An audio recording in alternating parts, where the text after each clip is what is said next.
Pike's pushed more and forward up ahead. He's got out of line. Is now Pike going to have a go at Werrell? Don't push him off. He's in the championship fight. Jack Werrell chasing down Carl Jacklin. Further down, Rob Williams and Chris Barnes. Sensational run outside line now though for the heavy braking zone. Around the outside goes the Audi R8. Look how much Miller's caught back into play. Exactly, Miller's just like trouble. He's left on second and change. All of a sudden, Miller's back in play.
Well, after a long hiatus, we are back for the Game of Gear Direct GT3 Short Endurance Championship for Premier Endurance Racing League. And ladies and gentlemen, it has been a while between drinks. We are back and we are ready to play. Such is the potential that is on offer when we come to a lovely little track to some and an absolute nightmare, an absolute disaster to others. Ladies and gentlemen, welcome home to Detroit Belle Isle, the cultural home of motoring in America, where most people's cars are built, where there is a lot of opportunity as well. Ladies and gentlemen, we're going to go be racing here tonight for 2 hours around this street circuit, and I'll bring Pete Baxter in at this point. Pete, Concrete Canyons, are you a fan? Or are I you, love them, Scotty, and I love them, mate. It's great to be back, and I think it's been a lot of drinks between the while for you and I to actually commentate together here at Premier Endurance League, mate, with all of the things that are going on in our separate lives and various activities. But no, mate, Detroit Belle Isle is one of my favourite tracks, and I love a track with the concrete-lined walls because what it means is that everybody is stuck. They can't jump the curbs. They can't cheat little curbs. Everybody's got to run the same track, and the concrete course keep people honest. I really like it for that perspective. I think those that play safe and fast get good results. I think those that overdo it get caught out on concrete walls real easy, and a little bit of repair time can hurt you pretty bad here. Yeah, and I believe that the fast repairs are going to be in heavy use. Safety car potential around here tonight is going to be quite high, and the tough and tricky attribute of this place is certainly going to be playing host to the racing. That GT3 time model been doing some racing as of the recent past, and I can tell you it's a lot more difficult than I necessarily thought, and it's going to create some interesting racing as well. But for you, ladies and gentlemen at home, what do you need to know about this place? Well, there's going to be 2 hours worth of racing action, and Pete, how far can the fuel go tonight?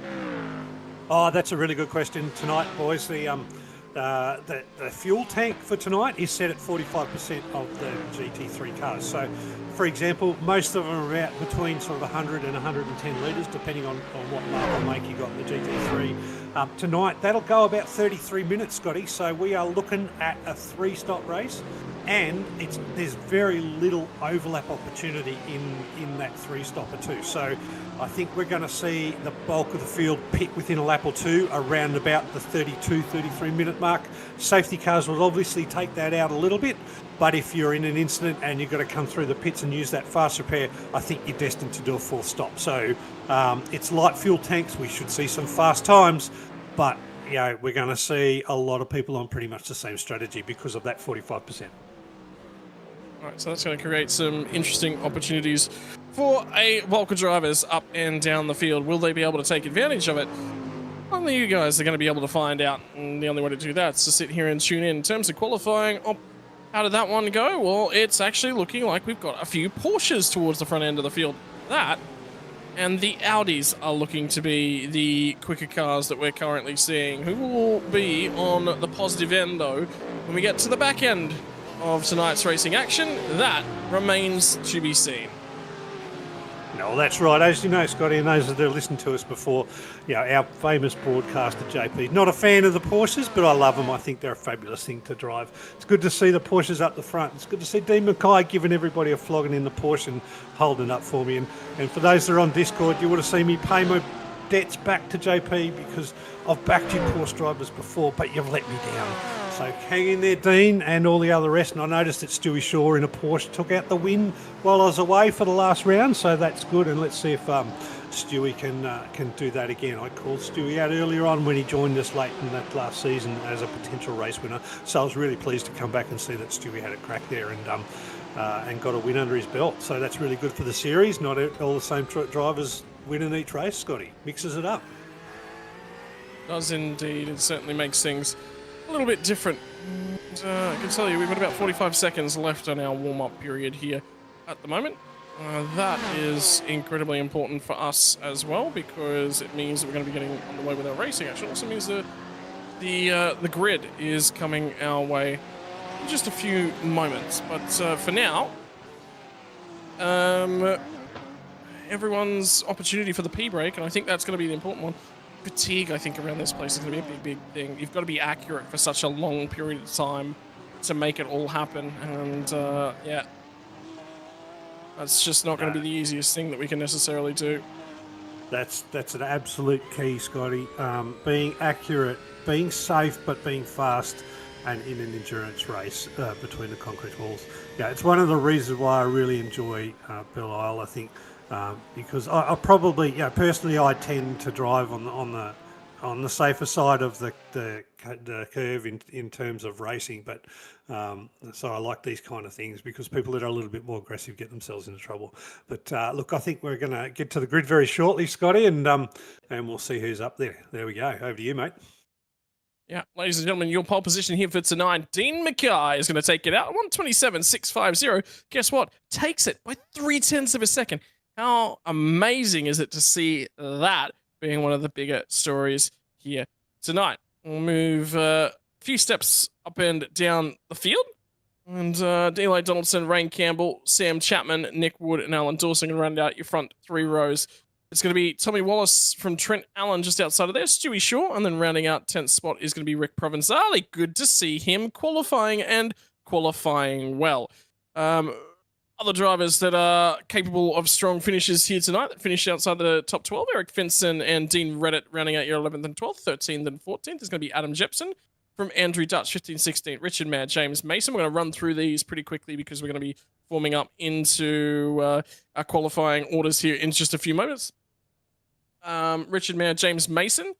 From there back, Brock Caddy from Jamie Saxon, Jacob Hughes, Mark Foster is one of the early Challenger class drivers. Good to see him doing well again. Tom Williams from Adrian Gretsch, Adam Burhop, Nick Bottrell. And then from there on back, we get into Martin Hallinan, Matt Carrick, Glenn Arnott, Mitch Hobbs, Vinnie Newen, Jesse McMenamin, Jimmy Middleton, Nathaniel Coburn, Sean Benici, Benjamin Brook, Kurt Nommenson from Dean Hunt, Stefan Mellis, Owen Coleman, Leith McClimate, and Bobby Camo is going to be the back end of the field, just as a heads up. So that is just about all the drivers that will cut our way through. Scotty, and they're on the formation lap now, just getting the cars lined up, ready to go. It's good to see a couple of new names in there from the last time I was here as well. But obviously, Saxon and Foster have done really well to qualify in the top 20 out of this group as challengers against all of the elite drivers. So we'll see how they go overall in the race. Yeah, going to be a difficult odd result. Coming from the front of the field will be significantly easy. They're forming up off of the last couple corners. We are going to be going green flag racing here. Immediately, Dean Mackay does not hang around for very, very long. He wants to get this race underway, as do most of the field. The run down to turn number one. Mackay is going to lead them away as they forge off on the first lap of 2 hours. Is it going to be chaos? Is it going to be carnage? only the tail end of this lap. Stewie Shaw's already losing a spot. Mason, Reddit's trying to gain some spots. Have a look at them as they're all still clawing their way down through turn 1. Finally, they managed to feed their way out and through. And now it's the run down through the middle sector that is going to challenge them just a touch more. Yeah, Scotty, Dean Mackay, he got the jump on them very early. He just went well and truly before the green flag. But I think Dean's got it in his mind. He's got that little bit of an advantage with the extra speed that he seems to have over everybody. And I saw he's doing a lot of practice laps to get there. So that early jump, and I think he's just going to get out there and get some fresh air. And as you and I both know, mate, fresh air is king, and you get to drive faster when you're in it. So Dean has just got out there. He's just made a little bit of a gap already, probably about 0.7 of a second actually by my timing. So he's pulling away, and he's going to make the most of it. I think, looking at this, Dean is going to be hard to beat tonight. Yeah, and good stride forwards in the early spaces of this one as well. Huge margin in the opening sectors as everyone struggles to try and get their tyres to come up to temperature. How well the Porsche's running, well, they tend to get the rear tyres underneath them, and they have some of the best traction and early running pace, particularly on the cold tyres available to them, if you can master the rear end of the car. But here comes the Audis that come back up as well. Rain Campbell and Nick Wood in that new McLaren, and boy, that new McLaren, she has been making waves, Pete, in terms of the pace she's got on offer. Yeah, it's a nice new car to the iRacing style. Those guys that are getting in it and becoming more and more familiar with it, and feeding their way to the front. So it's good to see people out there and enjoying the new cars, the new stable things that iRacing give. I really like to see that because it mixes up. And there's such a variety now in the GT3 offering with the Mustang and the Corvette in there. We get these updates of all of the other cars along the way. So it's just, pick a car. I was doing some laps this afternoon, Scotty, and I had it go in a Porsche, a Ferrari, a Lamborghini, and the Chevrolet, and just to try the track in a few different cars. And they're also different to drive, but they're all pretty similar in terms of pace. So really cool. Most importantly, did you get any tips from the setup wizard? Owen Coleman is coming from the tail end of the field here tonight. Nick Bottrell's heading into, I believe this will be the start of lap number 2 as he feeds down into turn number 1. And spin, and the ABS kicked in and sort of prevented him from locking that one down. I reckon if he'd have had no ABS on that one, he would have been able to stop that cut. Potentially. It looks like he's just climbed up the curb just a little bit too much. It's thrown the car out, and he wasn't able to gather it back. And there's another incident at the tail end of the field too. Leith McClimate, it looks like, unfortunately, has gone around in the Mercedes, and I can tell you right now, I think he's missing a rear wing, which is going to be causing him no end of grief. Pretty sure you need that for a little bit of... yeah, there it is, just gets plucked off. So he's got no aero devices at the front and rear of that car. He better go straight in the pits, mate, and use that fast repair. And like I said, if you're not driving for the first 30 minutes, he's now destined for a 4-stopper race. Get that fast repair on and get some air and just see what he can do to recover. Yeah. And the benefit for him, though, he'll be extremely quick in a straight line for a little while. But Nick Bottrell, I can tell you, he's gone to the very tail end of the field. He had to sit there and wait. And wait. And wait for everyone to file on by. Yes, not an easy thing to do, but very courteous and the right thing to do. So shout out to Nick there for, he's had his spin, but it's been awesome. So, really, really good sport. Nick Provenzali's just been overtaken by Fenton as taking a look at that one. And Leith McClimate's got a feeling he might have had some assistance to go around, unfortunately. Yeah, so I remember back that replay, the cars were side by side, so whether there was racing room given or not, that's something for the race controllers to have a look at. We only got a very brief look at it, so I don't think I would call it from here in terms of what we've seen. So we'll leave that to the race control guys and have a look at that. But at the end of the day, Leith's just got to fight back anyway, right? So come and get that car repair and go. You can't just sort of magically get back up to where you were. So one of the reasons why in iRacing you sort of, even though you might be the victim, you still got to sort of have a look at how you drive and keep yourself out of trouble, even if it costs you a spot rather than cost you 10. So yeah, it looks like it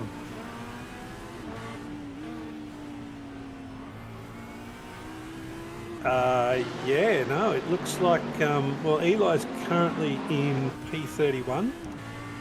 So I'd have to go back and see whether he did start at the pits, but we'll see how he goes. But sitting now in P24 overall in the elite class, but 31 and a lot to do. So we might go back and see if we can do a bit of research on that, and I'll come back to you on that one. So it looks like from his perspective, race over and done with for now. And difficult prospect this for Eli Donaldson, who sits out of order at the moment. I'm just wondering whether or not he didn't actually get tracked. Oh, he did. So Eli Donaldson, I'm showing as maybe starting from the pit lane back on lap 1. And now is trying to cut his way back through the field.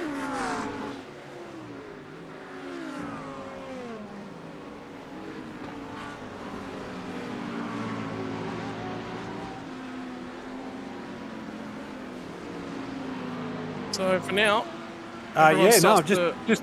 just going back to have a look, and it's pretty clear. Elon he just started from pit lane, came out behind all the cars. So so he's on a full fight through. Maybe he was worried about having a little bit of a tangle mid-pack at the start of the race, but yeah, on his way back, and I wouldn't say he's out of the race, but he's got a hell of a lot of work to do. Apologies for everyone who's listening to bad audio quality to start off there. I think somehow our 2 audio channels got their wires crossed, which is an odd one, but I've been commentating all day and I've just switched microphones again, so feeling something's going on software related there. Either way, we're back and rolling yet again. I think there's an interesting little battle pack around the 32nd. I think Dean Hunt's in a world ahead. He was actually off Dean Hunt earlier in the weekend. He was off at a friend's wedding. So race back to be a part of the racing action here tonight. Always excited to get behind the wheel of the 47 Corvette.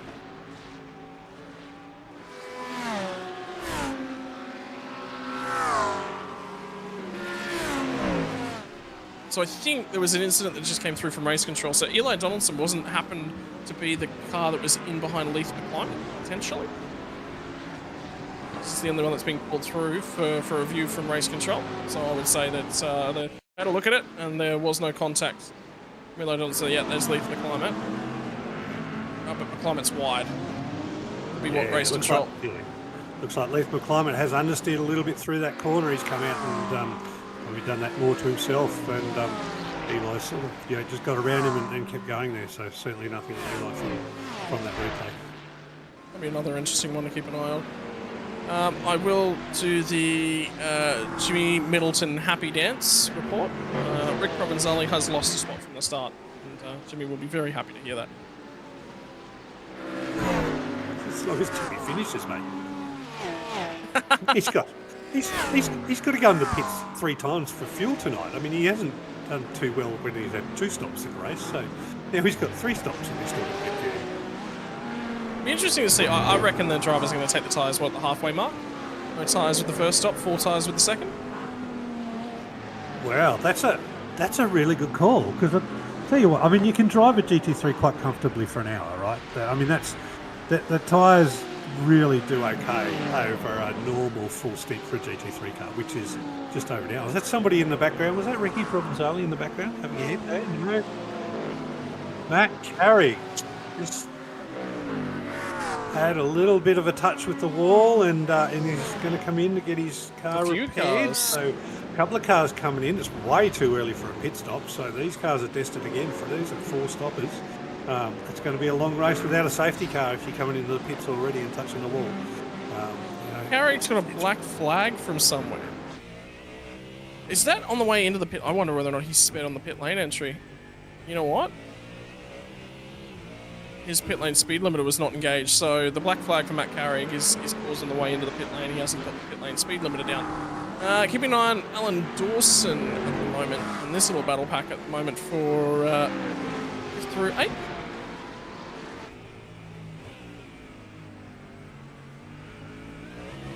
And you can just see the horde of cars on that track map. There is a lot of them. Yeah, 5th through 8, and then 11 through to 18 and 19 through to 23. There is big groups of cars right now, but it's a difficult track to overtake on, but it's not insurmountable. There are some really good overtaking opportunities. If you can come out of this section here, turn 1 and 2 really well, and get a run on the car in front of you, you do get a genuine overtaking opportunity up into turn 3. Looks like we might get a good example of that right now. You just got to look in the middle, be brave on the brakes. But oh no, there looks to be a little bit of a defence move, not quite to stop you there, but that's a certain an opportunity. And again, as you come out of the S's again and get on the back straight into turn 7, there's another genuine opportunity. So it looks like, Scotty, we've got James and Mason around. Yeah, and that's him in the fence right there. And he's just pulled for a toe, so this might be our first safety car of the night. Oh, yeah, just a little bit too fast. Yep, overcooked it. There's another car. The 28's just pulled to toe, which is Martin Hallinan as well. No! Oh, no.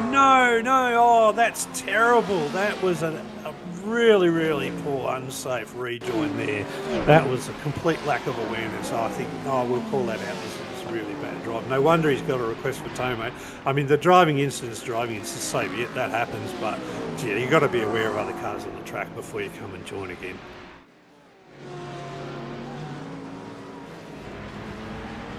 Oh,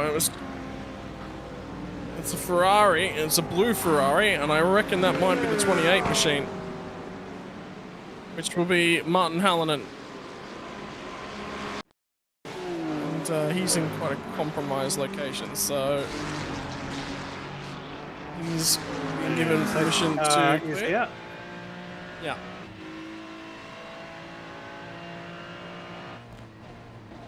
Check out the run down into turn 1 from Hallinan's perspective, and here comes the flick around. He's committed. Absolutely nothing he could do.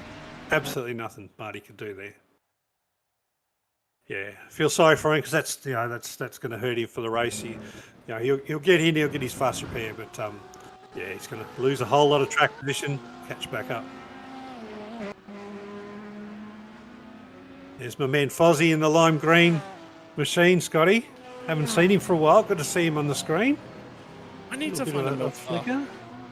I'm desperate. I have been desperate for a lime milkshake ever since we started that conversation. Come on, surely there's got to be one in Grafton. I thought there might be, but I might harass the parents and see if I can find something. But I'm pretty sure I've had a lime milkshake somewhere where I've grown up. By the way, there is the Bundy, mate. Yeah.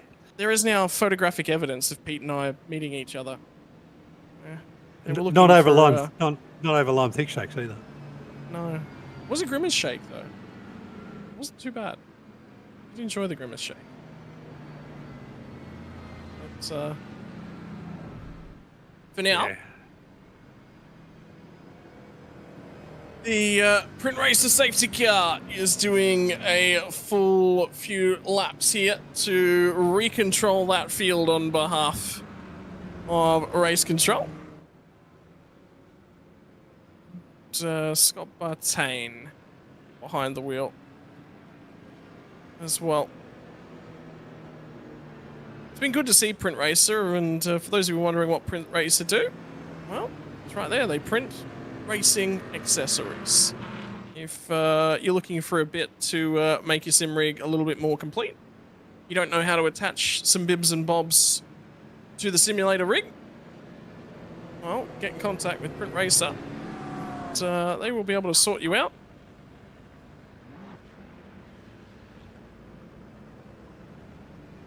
Check them out now at printracer.net. Same as Sim Racing Experts as well, primary sponsor of the Premier Endurance Racing League as we take our way through our first caution period of the night, 15 minutes into the race. So there we go, 1/8 of the way home. Our primary sponsor, Gamer Gear Direct, is Simulation Experts. Pete, have you picked up anything for the golf sim? I don't have a golf sim. I gave up golf 18 months ago because it was way too frustrating. Oh. You think driving is frustrating, mate? Then Well. driving golf is even more. So yeah, I gave that game away, and my weekends are a lot more relaxed now. And all they do is jump on the sim and have a bit of a spin around in the car. So yeah. I was But, surprised what that I am, you said you I'll tell give you, up golfing, because I'll if tell you you. think golfing's frustrating, sim racing's just equally as frustrating, isn't it? What I am looking forward to, and this is where Gamer Gear Direct will come into it, mate, is I am looking forward to Microsoft Flight Sim 2024 is due out in November. And one of the things I've always wanted to do is I want to be in a series, I want to be racing so we're racing here at Detroit Belle Isle. But before, and let's say the next race is at Long Beach, for example. So before I do the next race in a car, I've got to get in the flight sim and I've got to fly to Long Beach. Right, and then I can do my practice. So that's my ultimate sim experience: is you drive and then finish the race, and then you've got to get in a Learjet, fly into your next destination before you can practice. So I'm hoping to bring that to life when Microsoft Flight Sim 2024 comes into life, and maybe then I'll be on the Gamer Gear Direct website looking for some extra flight controls to get into the racing sim. There you go. I have never taken into flight simulations, but I have been known to play actually, a lie. I have been playing a fair bit of War Thunder of late, so there you go. Ladies and gentlemen, the producer just called me a nerd, but I'll get back to the producer a little bit later when we talk Absolutely. about how well the Porsches are going. Look. What I will say is we're all nerds just about different topics. If you're a nerd about sport, nobody bats an eye. No, not at all. And we're all nerds about sim racing, aren't we? That's why we're here. That's why we're here. So let's get a little bit focused on the race, Scotty. We've got about half the field has actually done a pit stop now. So back half of the field has done a pit stop. So back to you for the start of the race, mate.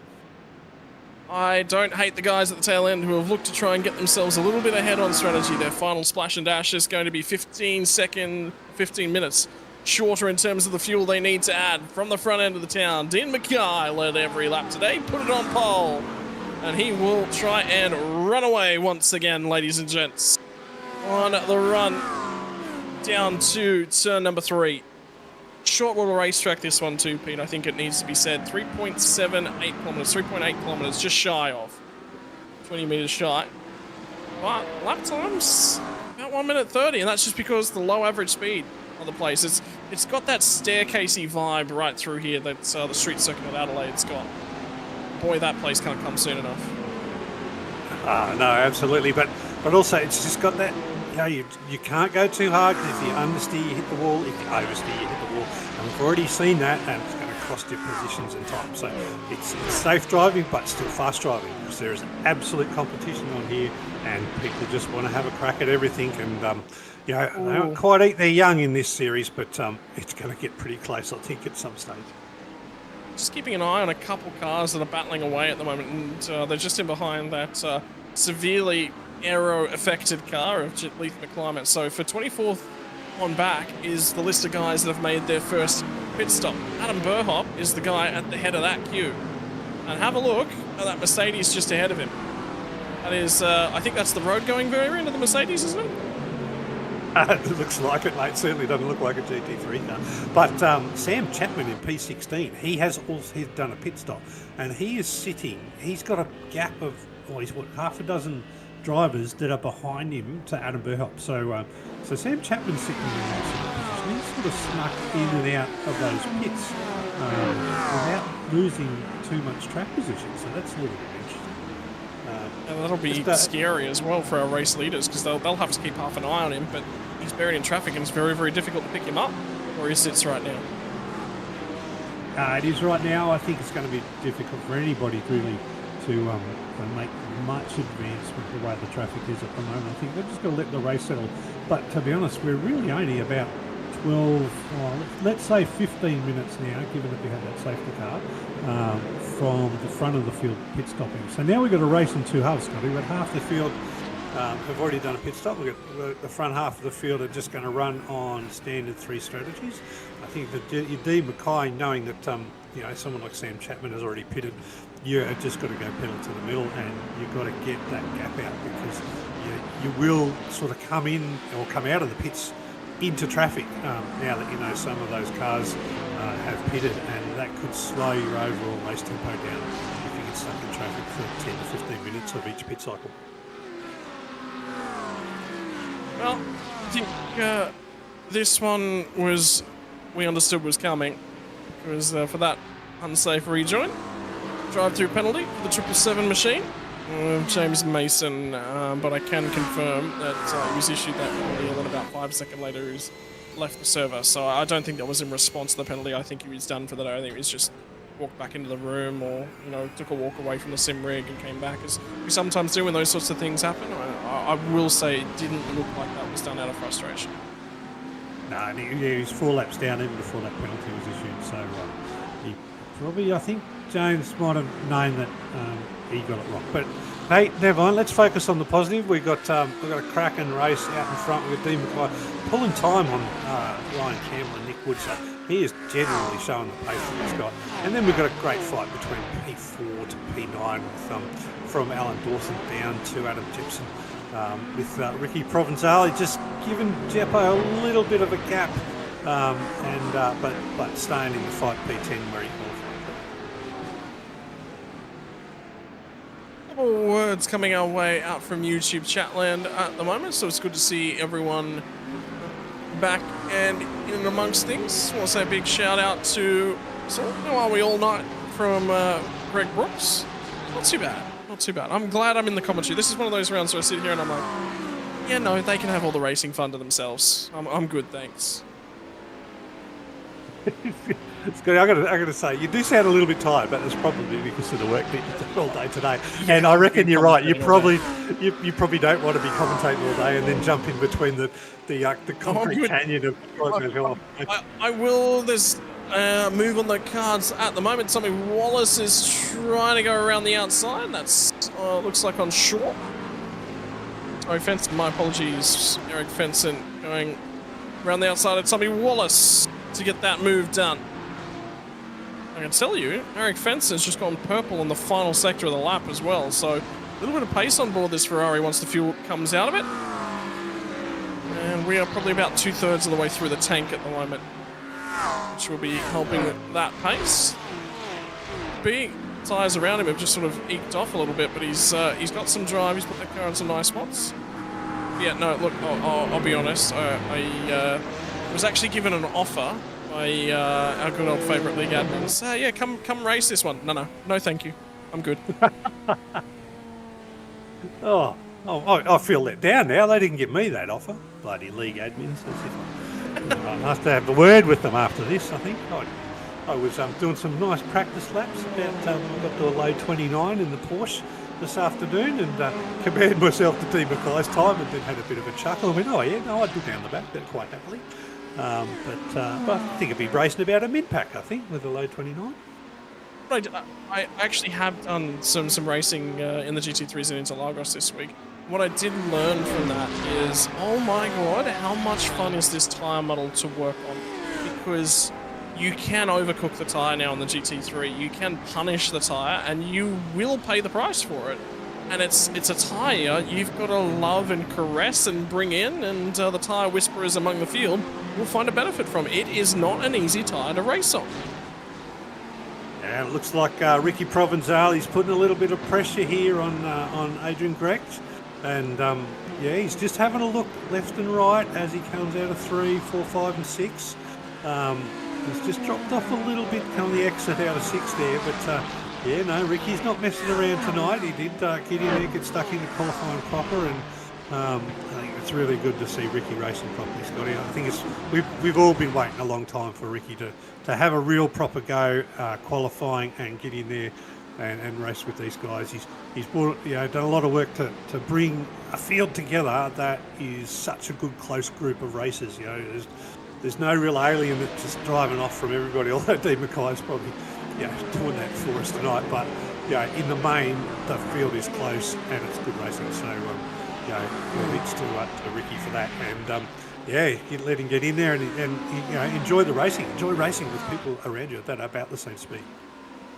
I think the big key is what's the secret to success, and I think for these guys at the moment, what is the secret to success? Well, if anything, we're seeing supercars racing in Australia on the wane, and that means that everyone's searching for something a little bit different to do some racing in, and GT3 is a car that's on the rise, because we've just received expansions, massive expansions to the category, but more than that, the tire models receive some love, the reins receive some love, the strategy, you know, the setting up of the car, the fact that you can now adjust the setup of the car across the course of the race. You can take some bar out of it, you can add some bar to it at both ends of the car, you can tinker with the wing angle. If you want some more wing for a rain-filled race, that's an option, that's something you can tinker with now. Yeah, I use that in the Spa 24 hour where there was a whole lot of rain in our split, and we were up and down on the rear spoiler, and it cost you a little bit of time in the pit stops to do that. With the field so close, I think you'd be really thinking about whether you're going to take that 10 seconds or not to adjust the wings, but when you're in an endurance race and you know that it's going to be wet for quite some time, then 10 seconds is probably worthwhile. It saves you going in with a low wing and spinning the car in the wet and then ended up with sort of 12 to 15 minutes of repairs at 10 seconds. Even more really than sounds that, like old. If it's worth 3/10 a lap, you take 10 seconds and a half. Oh, absolutely. Particularly when you got full tanks in the GT3 and you're driving for at least an hour, right? So, unlike what we got tonight, which is the shorter fill tanks, the 45% fuel tank tonight, which is going to guarantee us a 3-stop strategy for those that have already pitted under that early safety car. So we're going to have a field of twos tonight, and in the next I think next 3 to 4 laps, we'll start to see the top field come in. What's that gap between Sam Chapman and Dean? It's actually not a very big gap at all. It's looking like maybe about 10 seconds, Scotty. So, we know it's 18 seconds to drive through the pit lane here, less or add on the service time. So, I think Sam Chapman in the cycle is going to look really good of the pit cycle, but we'll see how we go with the rest once the service time gets involved as well. I think that service time's big thing. Something's just happened to car 91 of Kurt Nommensen on the current lap, and there's a car on the fence. I think it was Adrian Gretsch is that pink Corvette that's just trickling through the shot at the moment. I think he's on his way back to the pit lane, so he's just made an error and put that car in the barrier. Sure, it's not Richard Mayer. Richard Mayer's dropping down the leaderboard like a potato. So, it is Richard Mayer. My apologies. So Mayer's, it looks like he might have hit the wall at some time. Was self-induced. Let's see, catching up on the replay right now. This is Richard. Missed. Yeah, just missed the braking marker there and shot off, and he's damaged the front of the corner. He's have to limp his way back around. Oh, not too bad where it was on track. I think the big thing is critically, have a look at where we are in terms of time stamping. 28:41 at the moment means that we are within the window. So if it's gonna happen, you prefer it to be within the pit window. Absolutely. So that won't be a fourth pit stop for Richard. He'll be able to come in and take his fast repair. He'll lose some time because he lost those positions on track, but it won't be as bad as having an accident sort of 10 minutes into the race. But that corner that he drove straight on, Scotty, in the Corvette, I found the Corvette was really hard to pull up into that corner. You break about the 250, 200 mark there, but the Corvette seemed to be really light, and unless you broke early, it did tend to understeer into the wall like that. So it looks like Richard's just been caught out there with maybe just missing the braking mark just a touch, and I was doing that in practice in the Corvette. So it's found Richard out tonight. And I just saw Rick Provenzali tap the wall off the exit too.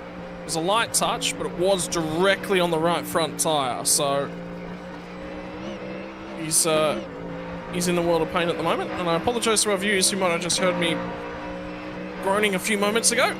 I've got a cat attacking me on my desk at the moment. It seems he's upset with the racing action going on at Detroit Pearl Island. I think his remarks are, please choose a better racetrack next time, boys. Yeah, a couple of comments. You talked about V8s and GT3. There's a comment there from Ben on the stream there about, I think we'll see a huge... back to the track action. We'll come back to that conversation shortly. That looks like Stefan Mellis has just overcooked it, turn 1 and 2. Gone around, spun in the back. He's kept his wing, so shouldn't be too bad. Hasn't lost too much of a position. Well, he's down the back anyway. He's got about 11, and JP's just reminded me he is in the Porsche. So let's have a look. Yeah, no, he's missed the apex whatsoever and hit the loose part of the track there, and a Porsche doing JP things there. Stefan, you're not doing me any favours, but I've got Dean at the front. I mean, Porsche doing that sort of thing is why Porsche Cup racing is very, very good. Trent Allen's currently going for a little bit of an undercut strategy, try and promote himself a little bit of track position if he potentially can. And you can see at the moment there's just a lot of people thinking and pondering about that pit strategy, and I think we've just got to keep half an eye and in the back of our minds monitor where is Sam Chapman at this point in time. Very, very deep from Rick Provenzali, trying to hang on to the spot from Glenn Arnott, and that is Sam Chapman who's going to try and go round the outside. They'll tangle, they'll touch. They're still making contact, still banging doors once more. Are they going to get away with it? Oh, no, that's Chapman. No, they're both going to get away with it just. Oh, that could have been disastrous. No, that is disastrous. Sam Chapman is injured. That has hurt the front wheel for sure. It's made him go slow. He is going to come back in, have to come back into the pits. And if he hasn't used a fast repair, he's going to have to use it. That slowed it down.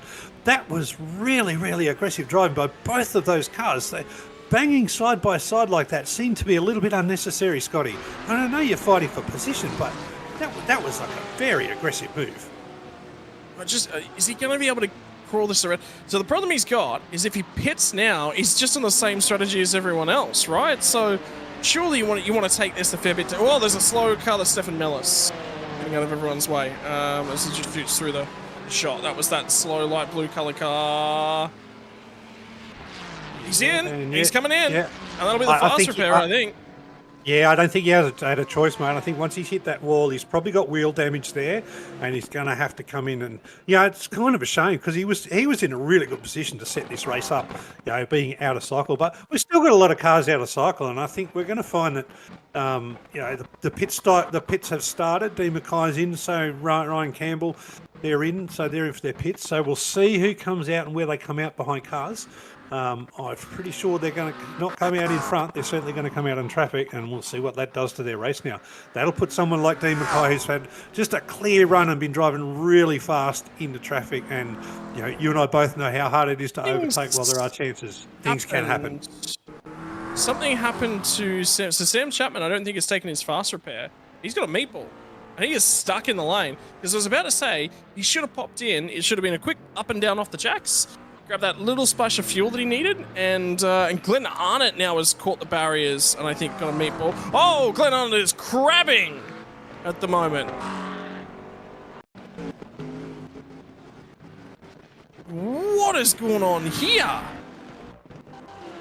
All on his own.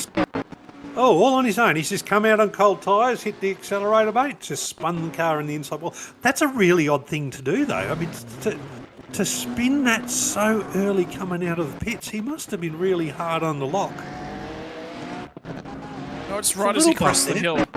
Yeah, and right as he crests the hill.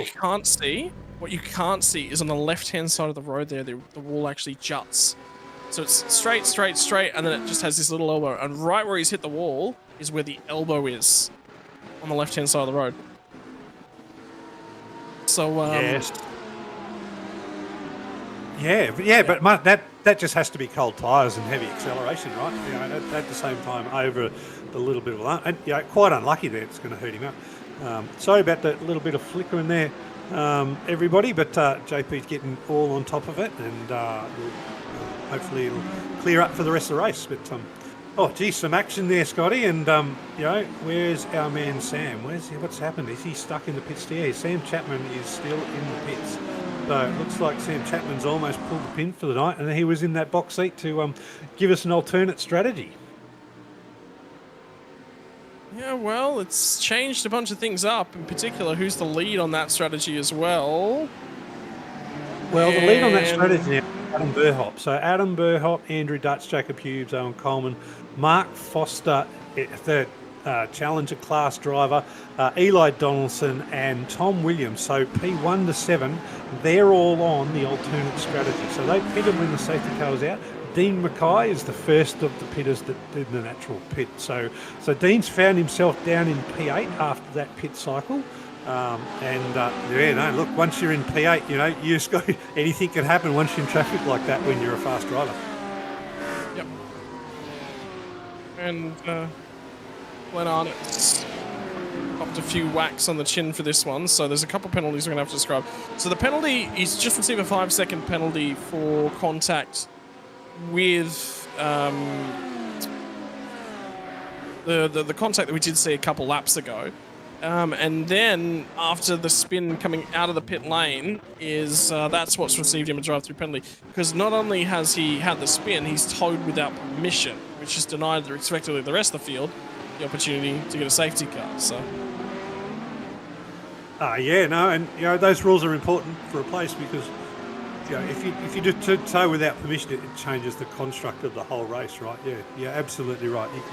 We could have had another safety car, which would have meant more decisions for pit stops, which would have it just mixes up the race again, brings all the cars together. Safety cars breed safety cars, changes the whole race contract by not towing, which means the race just goes on. A little bit like normal, like an iRacing official. Nobody just gets toes and you're just sort of racing to the green flag. So there are penalties for people that tow without permission, and rightly so. Well, I think the biggest thing is that just not following race control, race direction instructions. Update coming our way from or about Eli Donaldson. Remember, should have started on the front row of the grid. Instead, has driven his way from the back. The reason for that, PC crash during the gridding phase after we flicked over from qualifying. So got back into the server, didn't lose a lap. Oh, he's very lucky to be able to get back in the server, reconnect and get away, because he essentially got away right at the back of the race, right on time for a pit lane start. But good on him. And look, he's in the fight there. He's out there fighting with Owen Coleman. He's on an alternate strategy. He's up there and he's giving himself every chance. So with a few cars touching the wall, and I think we just had a drive-through penalty issued. Scotty? Or Eric Fenson was the drive-through penalty that was just issued. So, and it'll be this one with Nathaniel Oben hearing, and you can just see just front to rear contact. Oh yeah! Oh yeah, it looks like it's put Nathaniel into the wall. He's lost a number of positions and stuck there until opening, lost a lot of positions. So that's a reasonable call there from race control. I think quite fair enough when you sort of get into the back of a car and turn them around, take them out of the race. That's not what we want to see. We want to see hard, fast, side by side drivers finding their way through, but everybody getting to the finish line without crashing. So fair enough.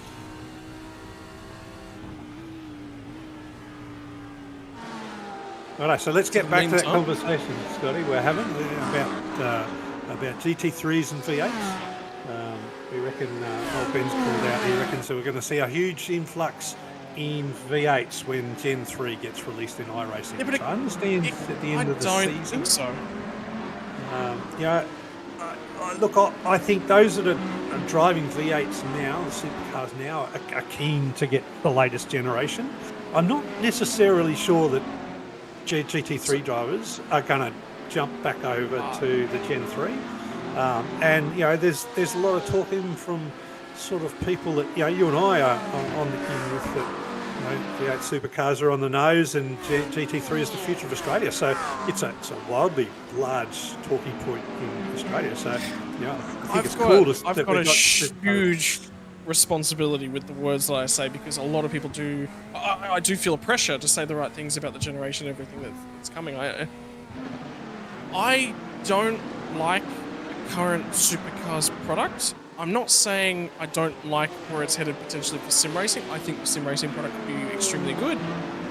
I just don't see that the brand, and they do a very, very poor job of marketing the brand, and that's my issue. I was intrigued and interested to put my mark on the supercars and get in and drive the current gen of supercar, and I just went, oh, I could just wait for the next car and really focus in on learning the elements that are important to that. Yeah, I struggle. What I do expect to happen within the supercars community, and I hear this a lot from a lot of different people, is all the people that are sort of, there is a large chunk of the community that have walked away from or put a lot less work, in very particular the pro community of supercars. There is probably about half the pro community of supercars that are basically taking 2024 off and gone, we'll show up and we'll race because we're already registered, we're already entered. And that's the reason they're showing up and they're racing. They're not enjoying it anymore, they're done with it. The other half have gone, we've got something to prove this year, we've got something to work on, and they're stepping on with it. And I reckon, yes, the community will flourish when Gen 3 comes back, but the guys that are already frustrated with sim racing and have had enough of sim racing, they'll jump back in the Gen 3 and you'll see a splash in the water for a couple months and they'll trickle on out again. But there is a generic, I've seen some names back behind the wheel, particularly today, in a supercar that haven't been behind the wheel of a supercar in a long time. And Gen 3 is absolutely the reason for that, but I don't think it'll be... It needs a greater marketing connection to the real world thing. And I just think supercars are so wound up in themselves and think that we need to play such a second fiddle when actually we're a marketing tool for them and they don't want to be interested in us. So that's my take. Yeah, okay. I mean, everybody's got to have their take. But let's get back on to the Premier Endurance League here. We're seeing a cracking race here. We're coming up to the time when those first 7 drivers are going to have to do their second pit stop because they'll run out of fuel very shortly, Scotty, and which is going to put Dean Mackay back up the front. I noticed he's just snuck around Troy Williams there to get himself into P6, so he's certainly putting the fast lap down. But yeah, he did lose a little bit of track time or track space out of that pit cycle just because of that safety car. So it's spiced up the race a little bit, and well, I think we're going to see the second cycle of the first pit stop cycle, if that makes sense. Very, very shortly. On the safety car right now, the order is going to be really shuffled. Oh, there's an issue. Rain Campbell needs to tow, so we're going to get that potential safety car right now, and he's in between turn 3 and turn 4. And I think there's been more dramas that I think I heard something about hardware issues as a result. Safety car's been deployed. Yeah, so whatever's happened here, he's had a hardware issue and he can't move anymore. Yeah, because that's a pretty light bump. I mean, he did get turned around, but that's a pretty light bump. You wouldn't think that in the sim his car would have too much damage from that, but stuck there. Well, it looks like he's no longer there on the broadcast, so he might have jumped out somehow. Yeah. But yeah, the safety car is out, so that'll bring the field together, and we'll see whether the likes of everybody actually,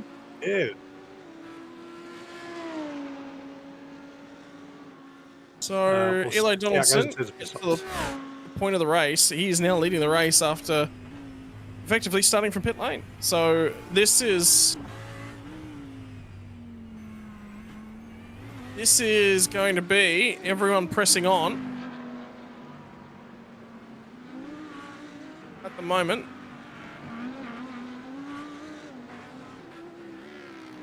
The safety car. We're all trying to clear the safety car at this point in time. Yeah, safety car is on track.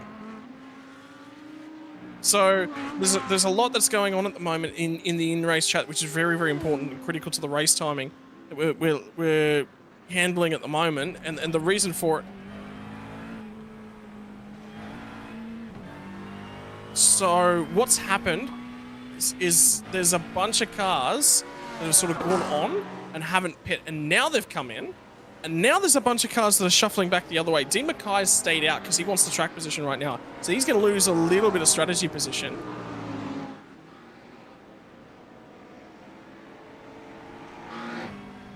And it's really, really important. So this is actually critical to the race that's going on at the moment. The reason that we're sort of just following along and just listening at the moment, because we've got to just keep an eye on this one. So we'll unpack it all for you sort of as it happens. But I can tell you, I'm pretty sure Eli Donaldson has pit from the race lead, and he's rejoined back in 12th spot. And then I think this is the lead couple of cars we've got our eyes on now, which should be Dean Mackay. And indeed it is. It's Dean Mackay, Nick Wood, Trent Allen, Alan Dawson in your front four. Yeah, still at race pace, and they're about to catch up to the safety car in the next turn. Well, they're about at a slowish race pace now. I think they're out at a half quarter throttle, so they've backed everything off because they need to save fuel right now. So it just looks like, Scotty, the safety car sort of come out when on the call with Eli, but might have missed a few cars, so it's had to let a lot of the field through just so it can cleanse itself, get through the cycle, and now we're in that mode where we'll start to form the train behind the safety car, and everybody will catch up. So one of the key things I think for the fans watching along at home that doesn't sort of get overlaid is there is a critical factor to this race, which is that effectively the safety car's got to pick up the leader. And we've seen this in real world racing as well. The difficulty is in the middle of a pit cycle trying to pick up that leader can sometimes be incredibly chaotic. And the drivers actually lost understanding of where they were, and they were relying on a little bit of feedback from race control, which is what we were listening into. We needed to make sure that that everything was picked up correctly. So there's going to be a few drivers that will lose a fair chunk of time as a result of this because they were effectively thinking they caught the safety car and they had to stop. Do you remember the Jamie Whincup incident whereby he thought he got waved by the safety car going up Mountain Straight whilst he was the race leader a couple of years ago? I reckon that would have been 7-8 years ago now. Actually, was it 2014 I remember it. 2016? I remember it, but I don't think he was ever approved to go past that safety car. I got my own views of that. I know I remember that one. I was sitting in the grandstand watching, and my brother was ribbing me because the Mustangs were in front, and Jamie drove past the safety car, and I just went, "Oh no, there's a penalty coming."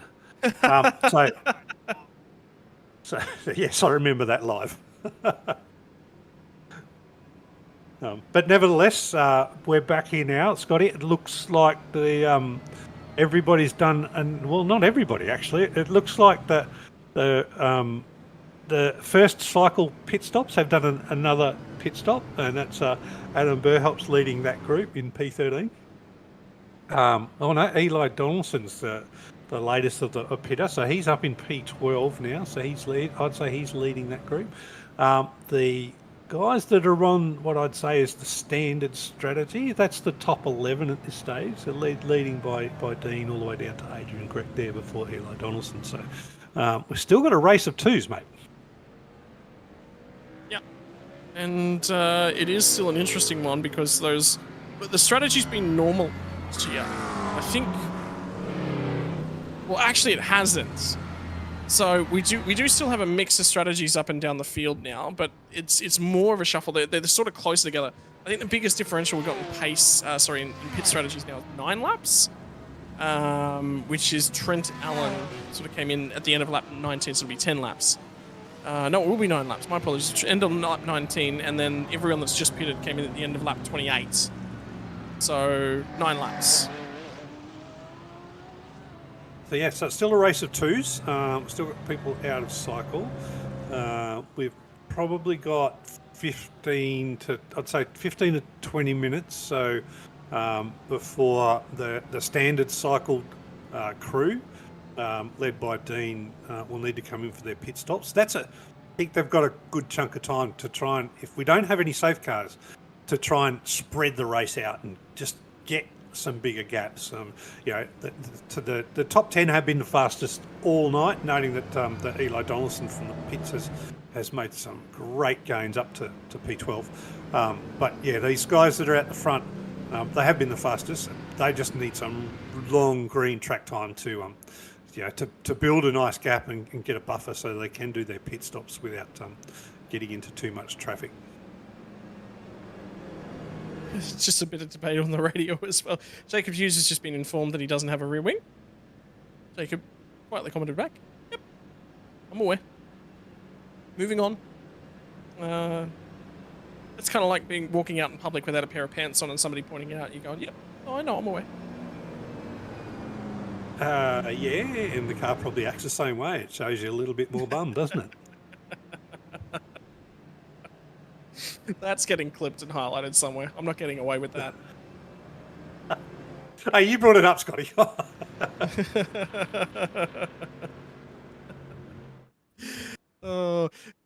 Pete, do you want to know what moment got re-released on YouTube for everyone's viewing benefit earlier on today?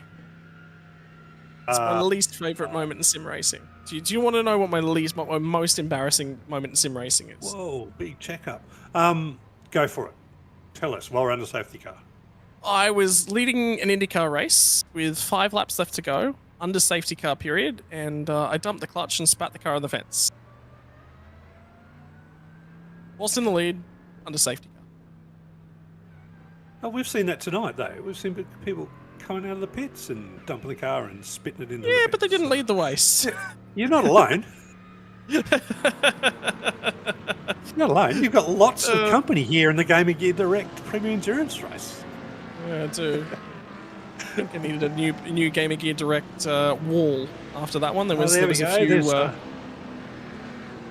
There's Jacob Hughes and his Porsche without a rear spoiler. And I tell you what, if JP says Porsche do Porsche things with rear spoilers, he's in for a hell of a ride. I reckon Hughes Packets is in for a hell of a ride without a rear spoiler on a Porsche. I was just going to say, this is Jacob Packett's Hughes, sporting the latest in summer fashions.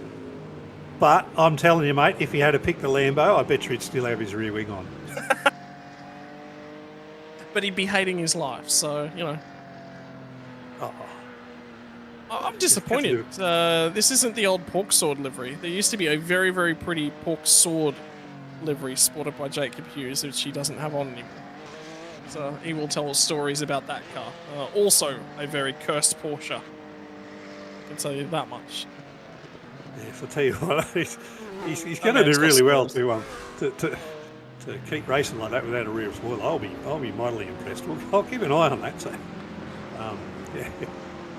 Alrighty, where are we at, Scotty? We're looking like we're getting the race start getting going very shortly. The cars are speeding up. They're on their way, and Dean Mackay is taking it away. Has leapt off of the last couple of corners. Tyres have cooled off just a little bit. Some heat taken out. The front end of that Porsche continues to bounce as they come up and over the curbing. Who's going to be the driver with the rear? Let's go. Did you see Nick Wood nearly take that fence at the exit of turn 2 there?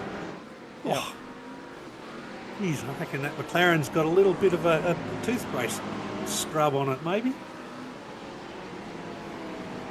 Yeah, well, you were saying earlier in the show you have to have yourself an active rear end in these cars to generate pace, but the problem is, can it be too active? Something's just happened down towards the tail end of the field, and I believe it might have been Nathaniel Coburn in the Mustang. Keep your eyes for a white-green Mustang at the back end of that shot. There it is. Oh, there is. Oh no, that's Jimmy Middleton. It looks like Jimmy Middleton has just forgotten that he's supposed to use a brake pedal when he drives around Detroit Belle Isle, especially into the heaviest braking zone of the track. Driven right through. Whoa, he's nearly taken out that car in front of him. And I think just the safety checkup to avoid Jimmy has Constant Coburn has just touched another car there. DMT on the side of Jimmy D. Middleton's car stand for Damage Mitigation Team. I don't know. I reckon before the end of the night, we're going to be able to give him a whole heap of other names the way he's going. downtrodden male team.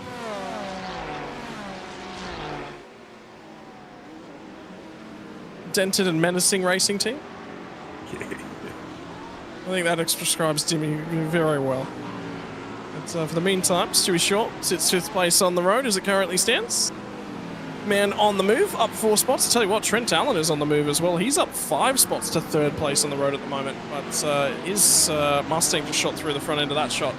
Is that lead car. It is not looking perfectly straight at the front end of that car. No, but being up positions in this crowd is looking pretty good. Nick Woods also +3 from 5th in the grid to 2nd. So a number of drivers doing quite well at the moment. Finding their way through. I'm just having a quick look through the field and I'm seeing a few splitters that just don't look perfectly clean, but they're close.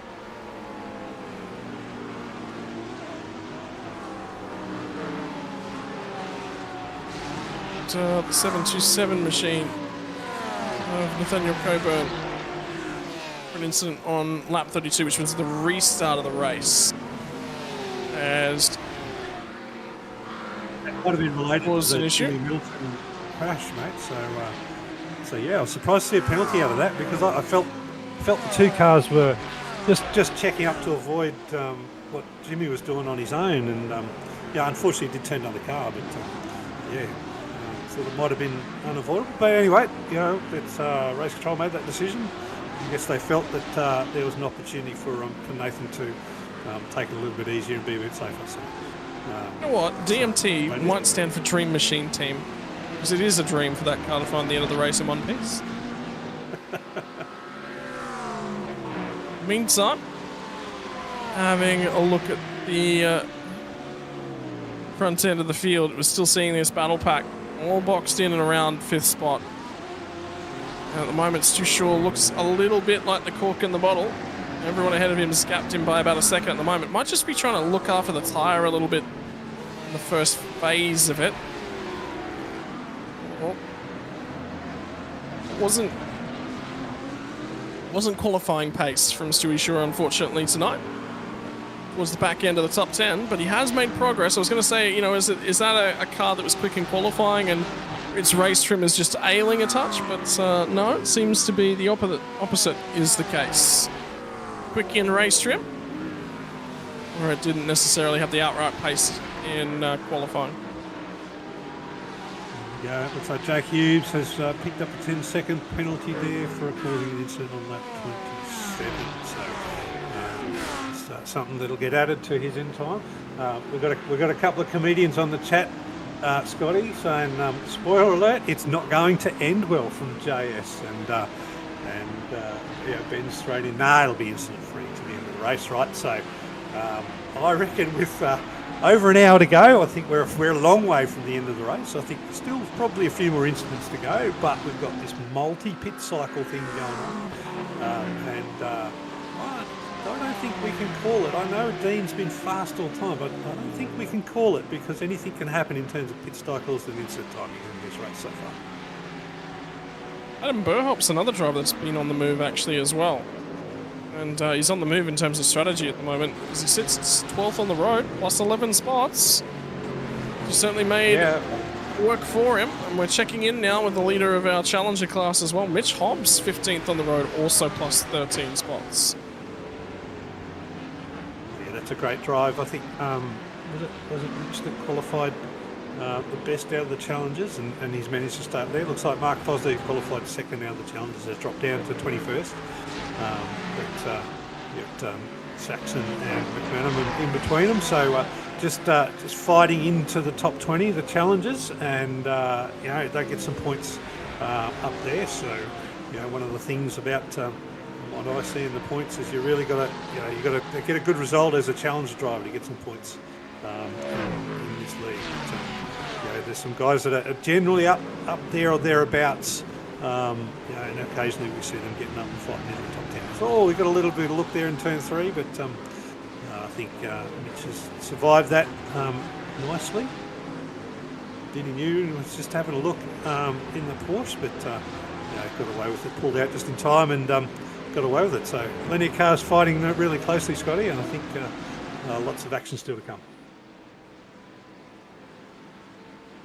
And we've got an update on the 700 machine. Rick Provenzali, it's worthwhile keeping an eye on this one. Tips it into the curbing, just gets checked up by a car ahead, and round goes the rear end of the 700 Porsche. Another Porsche. Oh, I see a Porsche's leading though, Scotty. No, I don't think that one's necessarily on the Porsche, Rick Provenzali, I'm going to be honest. I think it was the contact ahead that's unsettled the car. And if Porsche wins this race, did we say that what was going to happen to our great British broadcaster? Well, I mean, look, for those that are unaware that are listening to us, I've lost a couple of bets to our great British broadcaster, backing up the Porsches. That's the reason he's called great, by the way. Some sensational tracks. A couple of drivers have managed to allow the Porsche to just get away from them and do the rear end shuffle and cause them to lose race positions. And the good old JP has just called that out as Porsche doing Porsche things. Personally, I love driving the Porsche GT3. It's my favourite GT3 to drive, and I think if you set it up right, you can actually dial out a bit of that. So, but if you do overcook it, you can turn it around. But and I think Porsche doing Porsche things is really unfair. But you know, I lost my bet. I wouldn't buy at Foster's. I mean, you know, they don't sell that shit in Australia anyway. They only sell that to people overseas. But the bet was to drink Foster's up at Mount Panorama while I was there last weekend for the V8 Supercar race. So I did it with a Crown Lager, the closest thing you can get to a Foster's anyway, up at Mount Panorama. Saluted JP, took a photo. But yeah, I can get back to this race, Scotty, and look, we've got Porsche winning. So I figure with Dean Mackay driving the Porsche, leading the championship, and if the Porsche takes out the championship and Dean takes it out, then I reckon we got to see JP in a set of Speedos in winter having a beer somewhere in the UK.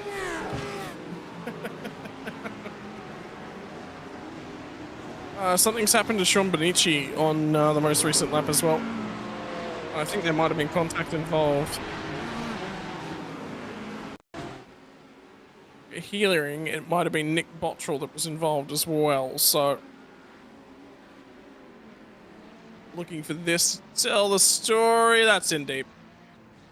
Yeah, that's in too deep. He's gone past one car, but outbraked himself in trying. You're never going to overtake two cars into there. You need to just shuffle that, take one car, and he's just gone way too deep. He's taken out the juice car, and that's going to hurt both of their races, unfortunately.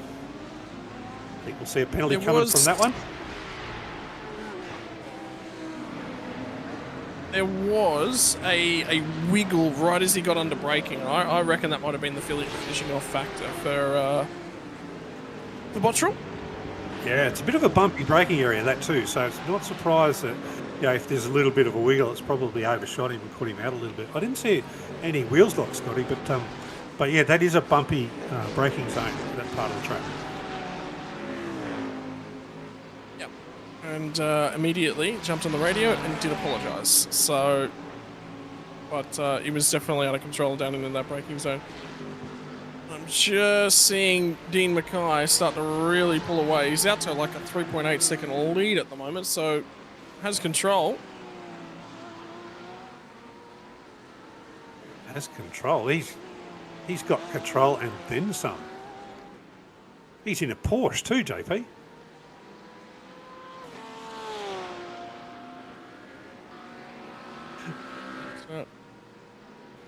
The 2 hours of Detroit Belle Isle has entered the second half now. And pit strategy is a little bit up in the air, as we've got a fair few of the drivers that are a little bit lighter on fuel at the moment. When will they look to come through the lane? That will be a very, very big talking point in terms of the race strategy. When does that next safety car come? Because I don't think we're done yet.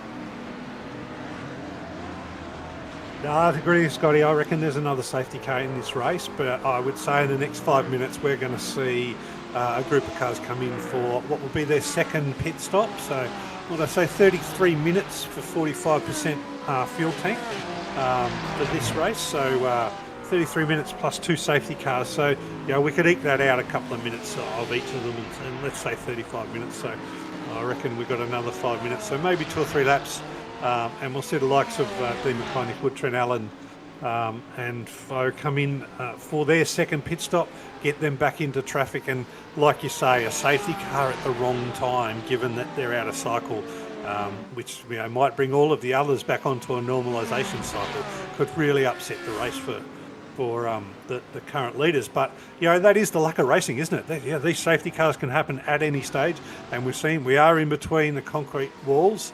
It's a bumpy track, it's a slippery track. There's Porsches involved, so obviously people can turn around and have crashes, as JP says.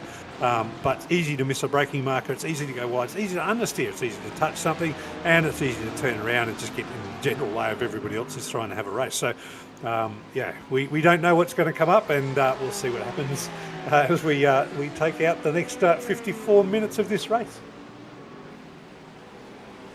And at the moment, we just sit, watch, and we wait.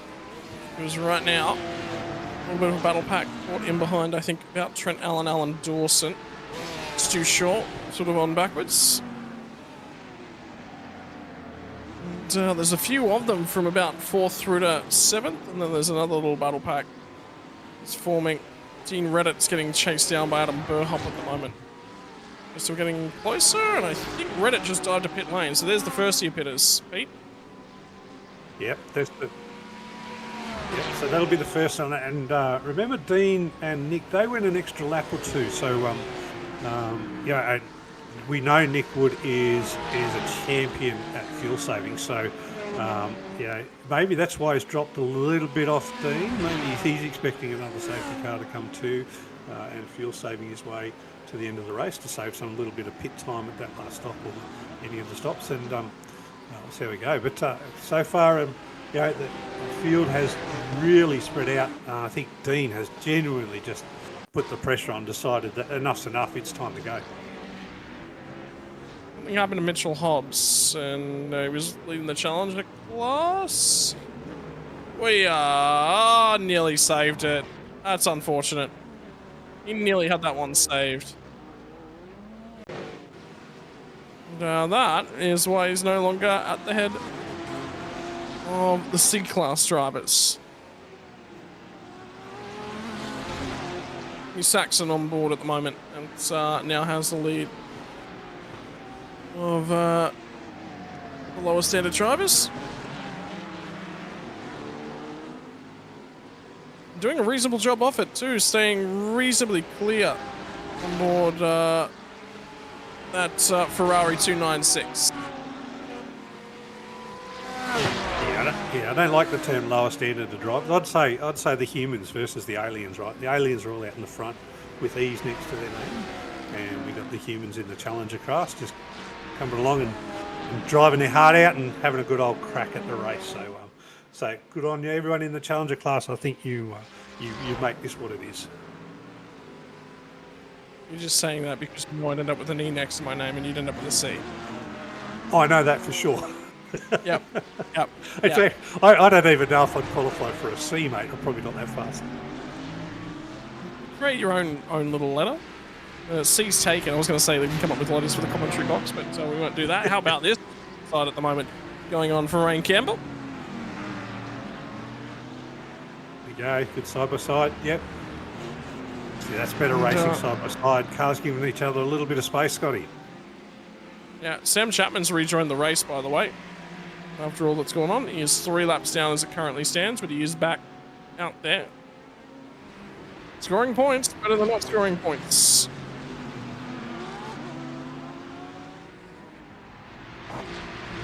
Sean Bonici looks like done for the day as well.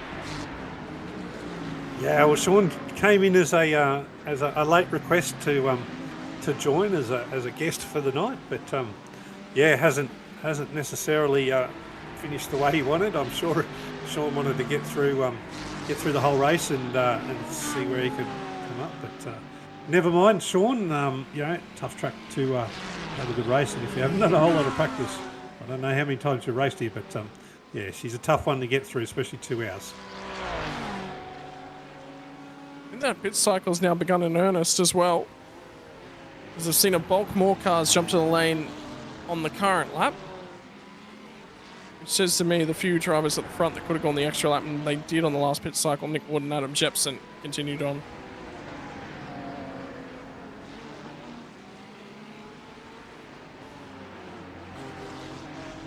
But for now, it's just sitting away, whiling away the minutes. 49 minutes on the clock. We're under 50 minutes on the clock. We are past the halfway mark. We're rapidly approaching the 5/8 mark. Righty, it looks like Dean Mackay's come out back in P12, Scotty. So that was around about the same position he was in after the first cycle. Rain Campbell's just in front of him. Lethan Climate, Mark Foster. A couple of challenges are up there. So they're the guys that are out of sync. Nick Woods just he's done some fuel saving, stayed out for another lap. But now we're going to get back to the rest of them. I think Eli Donaldson continues to lead the outer cycle group. Well, Adam Jepson has actually continued on. So he's got another lap again on everyone else. So, for him, does put him in a really nice position, and we've got another issue for Nathaniel Coburn at the tail end of the field, unfortunately.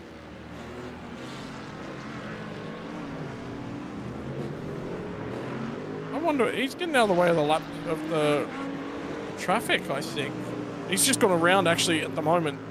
If we go back to live pictures, we'll actually see Nate Coburn. And it was this next spin. Coming onto the back straight away.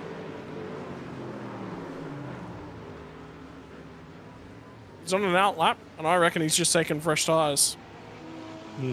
Set of cold tyres, and on the out lap, just on the throttle a little bit too early, and around she goes. So pretty easy to do at that turn onto the back straight there. At the moment, a couple of challenges crawling around inside the top 10, which is, strategy game. They're playing it because they think you got it at this point in time. Mark Foster sits inside 7th spot and the leader of the Challenger class drivers that currently stands.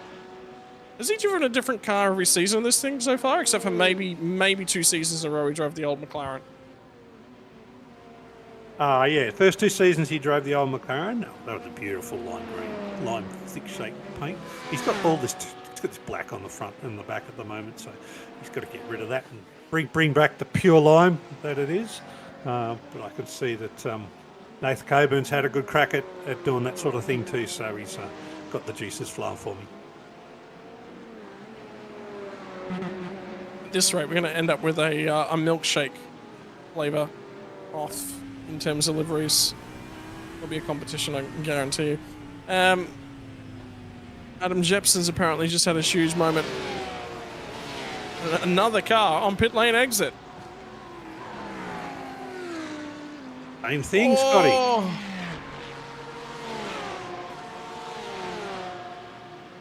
feel like we've seen that one before.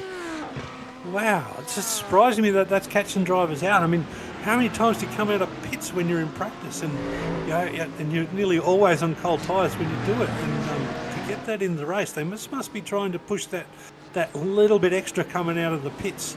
It's just getting them in trouble.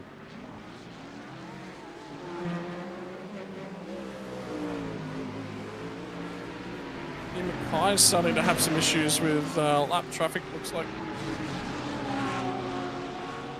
This is a bit I called, mate, is you get out of cycle like that, you get a group of cars out of cycle. Dean Mackay has proven to be by far the fastest car all night.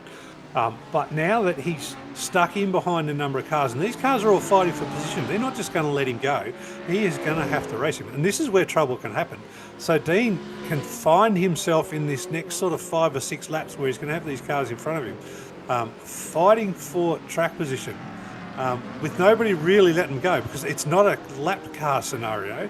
And to be honest, they're fighting for a win at the end of the day. So I wouldn't even say that they're out of cycle and going, we're not racing each other. I think some of these guys will believe they are racing team.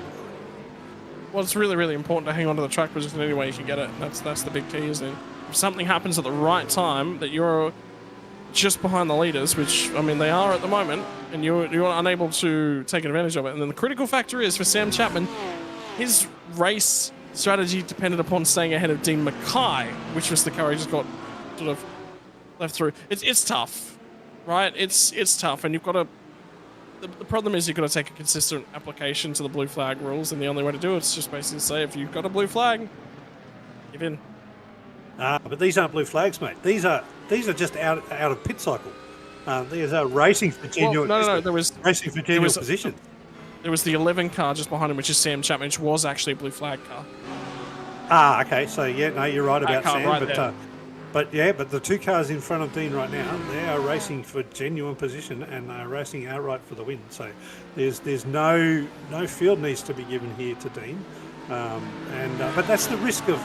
In fact, Dean hasn't taken the risk. He's on what I'd call the standard strategy for the race. It's the other two guys that have taken the risk, put themselves in front of Dean for track position now. But, you know, if Dean is going to think wholeheartedly for the race and think forward, then really he just needs to sit there with these guys, because they are going to come into the pit stop, after about 5 or 6 more laps. But that takes a whole lot of patience, particularly when you know a little bit faster, and particularly if who's chasing Dean, particularly who's chasing Dean, Nick Wood. If Nick's catching up and closing the gap while he's stuck behind traffic, that will give him a little bit of anxiety as a driver. Yeah, so they've actually given Sam Chapman a penalty for ignoring the blue flags, but he's only had them for like a moment. So, I don't know. It's tough. I mean, this is the problem of a street circuit, isn't it? The places to let somebody by, and just the nature of the shorter lap and the Concrete Canyon style of the circuit. It's a harsh call. I think it's the right one. In terms of consistency, that's the problem, right? Is you make a call and you look at it and you go, that's harsh, but it's consistent, and that's the big key. A few drivers now diving into the pit lane. And this is the drivers that we're on that alternate strategy here now, Pete, starting to come to the lane. That's it. We're going to see that, and we'll see. Is it Rain just in front of Dean? He'll probably come in next lap or so.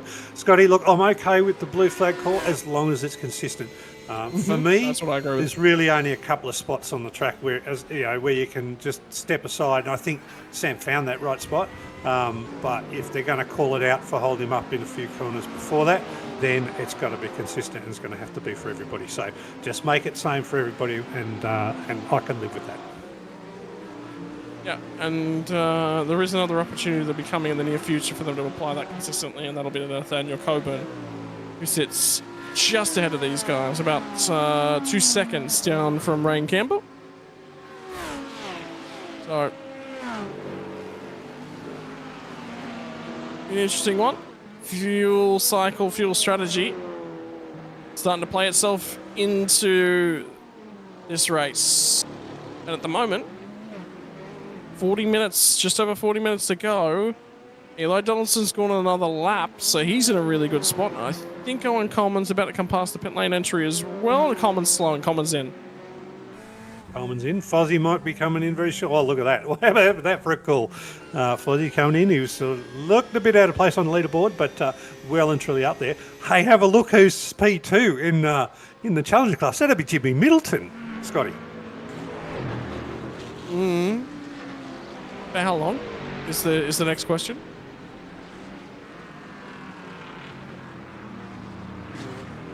But the problem is, until we get past that last pit stop, where we're sort of, everything gets put with a little bit of a question mark over it, and the question mark is going to be that strategy, because remember, you're going to have some guys in this mix that are going to have a shorter final stop. No, absolutely. So I'm looking really, Scotty, for the 33-minute mark on the clock left to go, because we know that any pit stops from that mark is fuel to the end. So once we hit 33 minutes, and then we'll start seeing people coming into the pits, then we know who's filled to the end. And I think you're right. There's going to be some people that have been on this alternate strategy, made some time up under the safety car, and then they just got to come in for a splash. No tyres, just a splash, and I think they'll make some positions up out of that. So I think, yeah, we're a long way from being able to call the end of this race with that coming up. So 33 minutes to go is going to be a key point. Pit stops from there. We'll start to see how they go into the end. The other factor will be keeping yourself organised in amongst the pit stop strategy as well, because taking tyres, well, you better have taken them already. A splash and dash to the end of the race will not give you enough time to cover tyres. So planning a strategy out to make sure that you got the fresh tyres precisely when you need them. Eli Donaldson is in, which is going to cleanse the field again of pit strategies, but everyone will be on the same strategy for this one. It's fill the car up. It's the next round of cycle that people will be like, okay, I only need 15 litres to get to the back end of this race. Let's only throw that in. That is where it starts to get interesting here, Pete. Who's that? Eli, a little bit wobbly coming on to the after the third two. He's just hit that little bump, mate. I don't think that's coming out of pits, but looked a little bit wobbly. Just missed the concrete barrier, so it looks like the car's all right, so he should be okay. It's going to be good to see where Eli finishes, given that he started in pit lane, mate. That's just going to be a remarkable story for the night. Yeah, certainly is. Keeping an eye on it. At the moment, there's very little between from third all the way through to about 12th.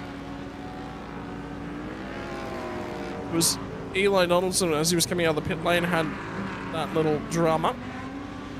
It is another little pit wiggle. So, I don't know if the drivers listen to us, Scotty, but that's 3 cars, 2 that have had genuine spins and hit the wall, and another that was very close to getting out of control, just coming out of pit lane. So, a little bit of caution for all the drivers, because we know that they've all got at least one stop to go. And back into the holding zone we go once more, albeit this has probably been the longest green flag run we've had so far tonight. And it could be relevant. In about 7 minutes or so, we will hit the window to get home, which means any more safety cars, everyone will dive in. You will see no hesitation on that. No, that's right. And if everybody dives in, and there are people in front of Dean, I think Dean's back up the lead now with Nick behind him. So, everybody dives in. I think, Dean's in that box seat. But there will be some people that won't have to put as much fuel in. We go. Wallace and Burhelp are going to go toe-to-toe on the run down to turn number 3. Get it sorted. Yes, they have managed to get it sorted. And again, Tommy Wallace is the defensive driver. Cork in the bottle. Yeah, no, it's great driving there from Adam Burhelp, though. Just lifting enough just to tuck in, trying to get the over and under, trying to come out a bit faster. Really smart driving, not creating an incident. Better lose 1 spot than 10. And it's better to stay where you are instead of creating an incident and get penalty. So really good driving there from Adam. I got a lot of time for people that can do that. Keeping half an eye on, there's a battle between 19th and 21st and 22nd to 26th. 2 tight little battles. Jimmy Middleton's about to be overtaken at the moment by Ryan Campbell. A little bit of a lift off will solve that one down the back straight away. Now the difficult part for Mr. Middleton is holding off Jamie Saxon from the Challenger class ranking. So Challenger on Challenger, whereas that was Challenger versus Pro. Yeah, and Jimmy letting rain there. He's put himself back into the pressure and nearly got caught on the marbles there through turn 8. So, he's put himself under pressure there, Jimmy. But, he's holding on pretty well. He's racing really well. 3rd in the Challenger class tonight, which, for us, we've called him out as he just ducks into the pits. We've called him out for good races before, and he's made some late race mistakes. But, hopefully he can get back up there and fight. But if he had a safety car, he might be doing the last stop. But that's a late pit stop, 36 minutes to go. Not sure he can make it to the end on 36 minutes to go. Jimmy Middleton's running out of fuel again, Scotty? Yeah, that strikes me as something that can and will happen. And from here, we are like a couple of minutes shy. Can and will happen. I love the will bit. You've already detested Jimmy Middleton to run out of fuel this race. That's Well, gold. I mean, he did try it. Oh, yeah, I was going to ask you. I'm just waiting to see when Adrian Grex fuels, and if he fuels well within 33 minutes to go, I'll be comfortable for a change. Unless he short fuels, but yeah, I think every time I'm in the commentary box, Grecky has a fuel problem. So. Gives us Anyway, something to talk about there on the last couple of rows. That's right, he's going well. He's in a little bit of a fight here with Newen and Coleman. I'm surprised to see Coleman down in P15, Scotty. What do you make of that? A full heavy car at all the wrong moments in the race. Really? Reigning champ? Well, remember he started from the back end of the field, so he's actually done quite well to drive his way through this far. Yeah, multiple race winner, but seeing Owen Coleman down in 15, I'm not used to seeing Owen, I'm only used to seeing him up in the top three. And he's not necessarily just barging his way through, he's certainly in a race, so maybe some other guys have learnt how much time that he spent practicing, they put that into practice themselves, and they're making the most of it. Oh, kicking on. They are. And now we keep an eye on the Porsche. As Owen Coleman is getting supremely close to Adrian Gresh. Just about made contact with the rear bumper as they got onto the brakes for the run in the back straight. You can see it from Coleman. He was looking to try and prioritise that exit, give himself an opportunity. There is just nothing there. No opportunity to get the run whatsoever.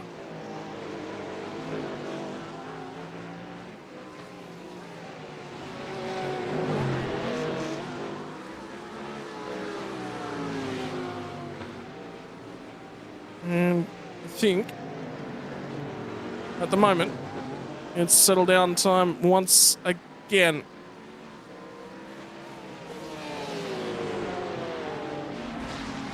So Mitch Hobson. Oh, Mitch Hobbs, sorry, my apologies. Still trying to cut his way back through the Challenger class.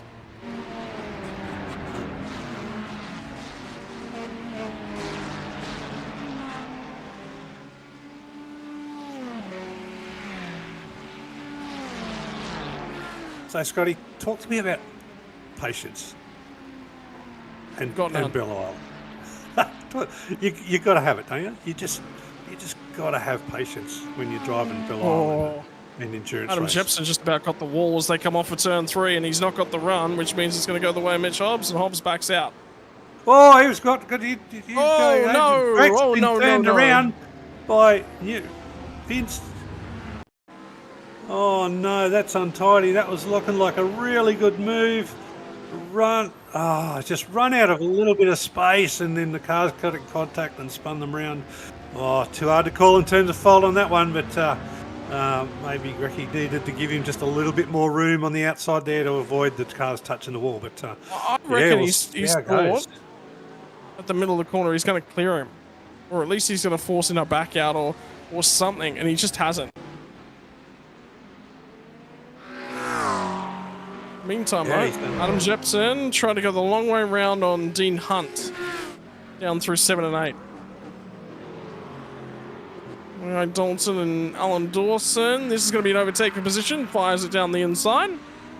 Not yet. Johnson does get the car pulled up. Now it'll be the fight back through the next couple of corners as well. It'll be the inside here for Donaldson. Becomes the outside when they get down here to turn 5. Still looking for the switchback. Still looking for drive off every opportunity he can, and misses the apex down there onto the back straight. So that'll cost him.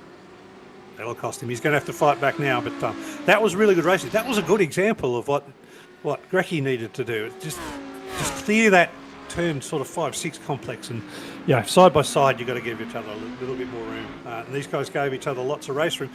Eli didn't necessarily make the place that he was trying to make, but the race room meant they're both racing, and none of them turned around. But oh yeah, mate, these things happen in a heartbeat. I almost saw the safety car coming out when Gretsch's car got turned around. But nevertheless, he's back underway, and race keeps going. Yep. And right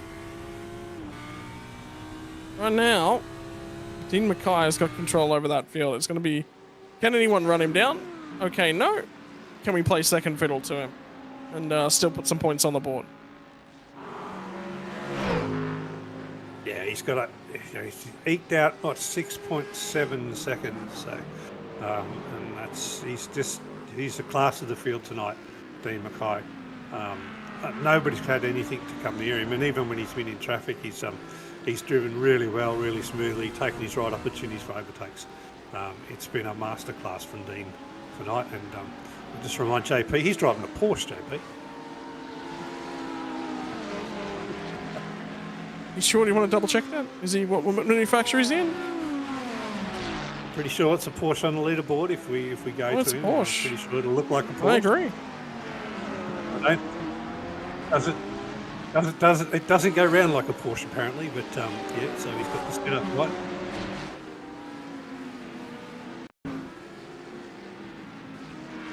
Eli Donaldson's had some sort of drama. Did you just touch the wall then? Yeah, he did. Round he goes on his own. No. If you go back on Eli Donaldson, as he come out of turn 5, I think he's just touched the wall, that little bit that points out. Oh, no. Is that another rejoin? I reckon he's touched the wall here.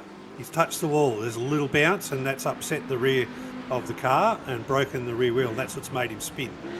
But now, he's getting himself in all sorts of trouble trying to rejoin. Yeah. I think that little wall touch. Oh, hello. There's a car stopped on the back straightaway, and we've just had a safety car deployed.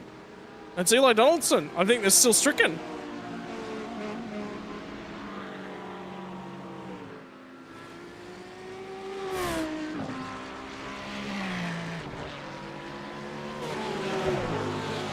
And he's just stuck. At the moment, there's nothing more that we can necessarily do.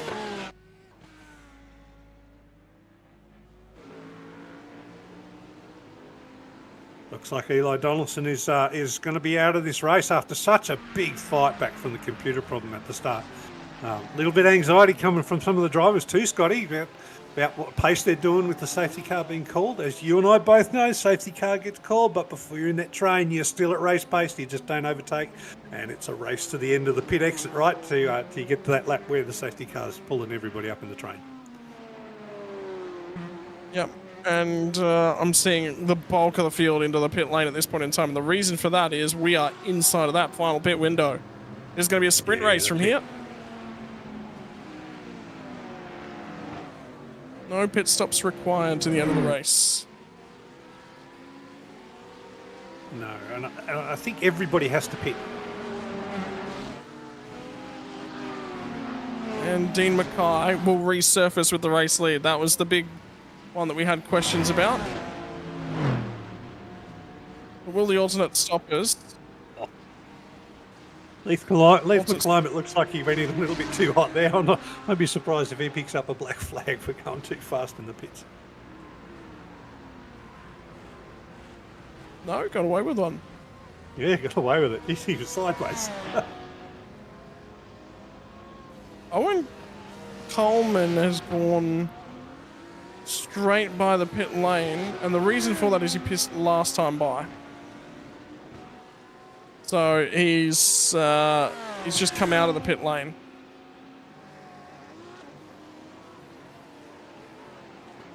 They're doing a phenomenal job to drive through the field. Plus 28 spots at the moment for Coleman, just outside the top 10.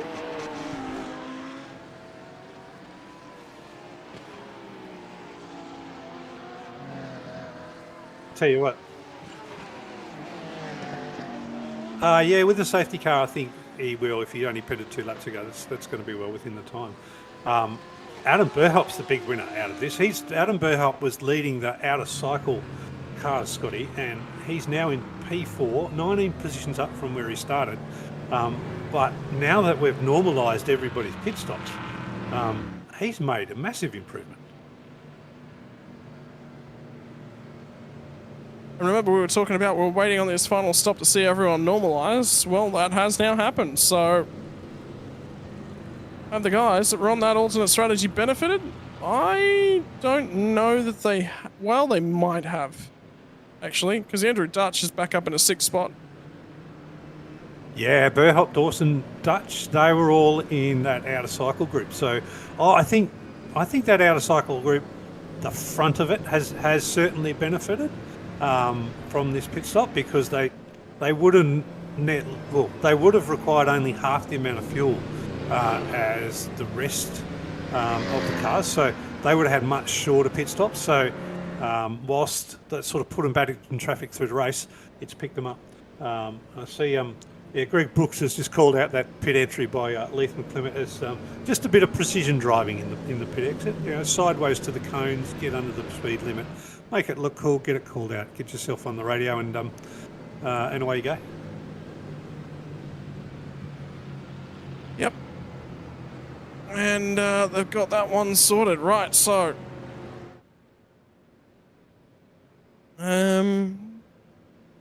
just having a little bit of a look. Be an interesting little dash to the end of the race here.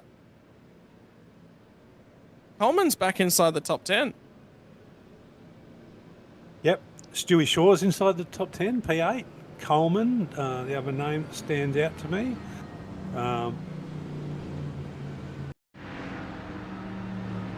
Just had an issue. Around goes Leith McClement because it was catching tail end of the train, and Leith is just waiting for a hole to appear.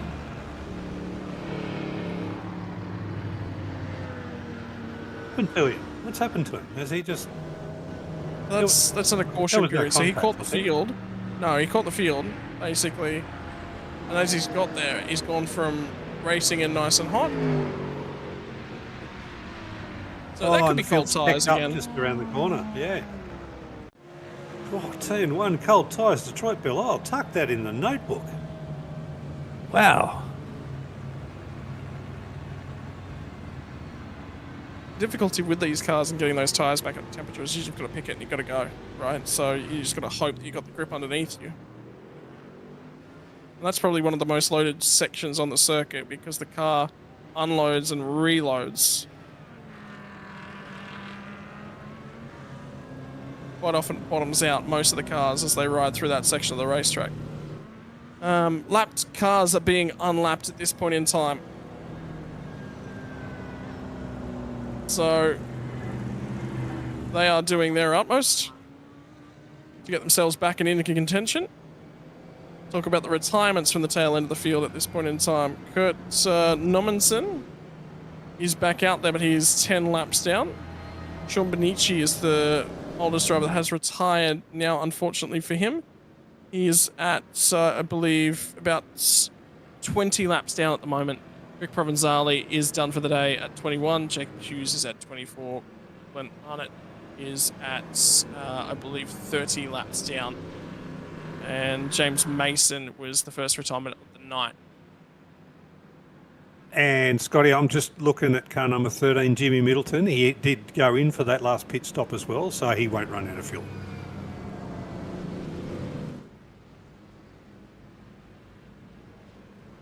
So we've got one more lap under safety car. I'm just using this opportunity myself to grab a little bit of a pit stop and refuel.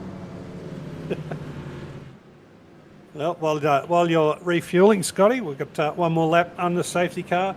Dean Mackay will get us underway at the end of this lap. Been hunted down by Nick Wood the whole race. Nick hasn't necessarily had the pace that Dean has shown, but there is a question mark of whether Nick's been fuel saving or not. But if he has, it hasn't necessarily made any changes in position for him. But now it's flat out to the end. Everybody will have fuel to the end. No fuel saving will be necessary unless people have decided to short fill to make some track positions. Trent Allen up there at P3, and then we've got Adam Burhelp, Dawson and Dutchy, who have been off cycle in terms of pits this whole race. have come back into the 4 now, and they're now fighting for a podium for those positions. We've got Eric Fenson, Stu Shaw, Brock Cadai following up, and Owen Coleman, our current champion, running in P10. Scotty, you're back. I was just going to say, good to see Leith McClimate is getting absolutely roasted by our YouTube chat for that spin. They are not letting him get away with that one, and that's the way we like it.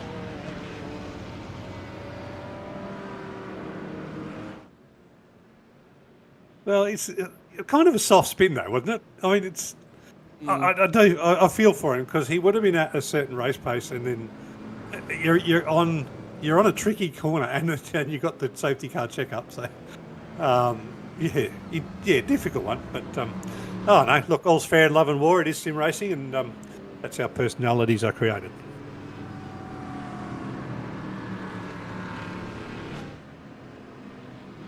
Alrighty, looks like we're getting ready to go back racing, Scotty.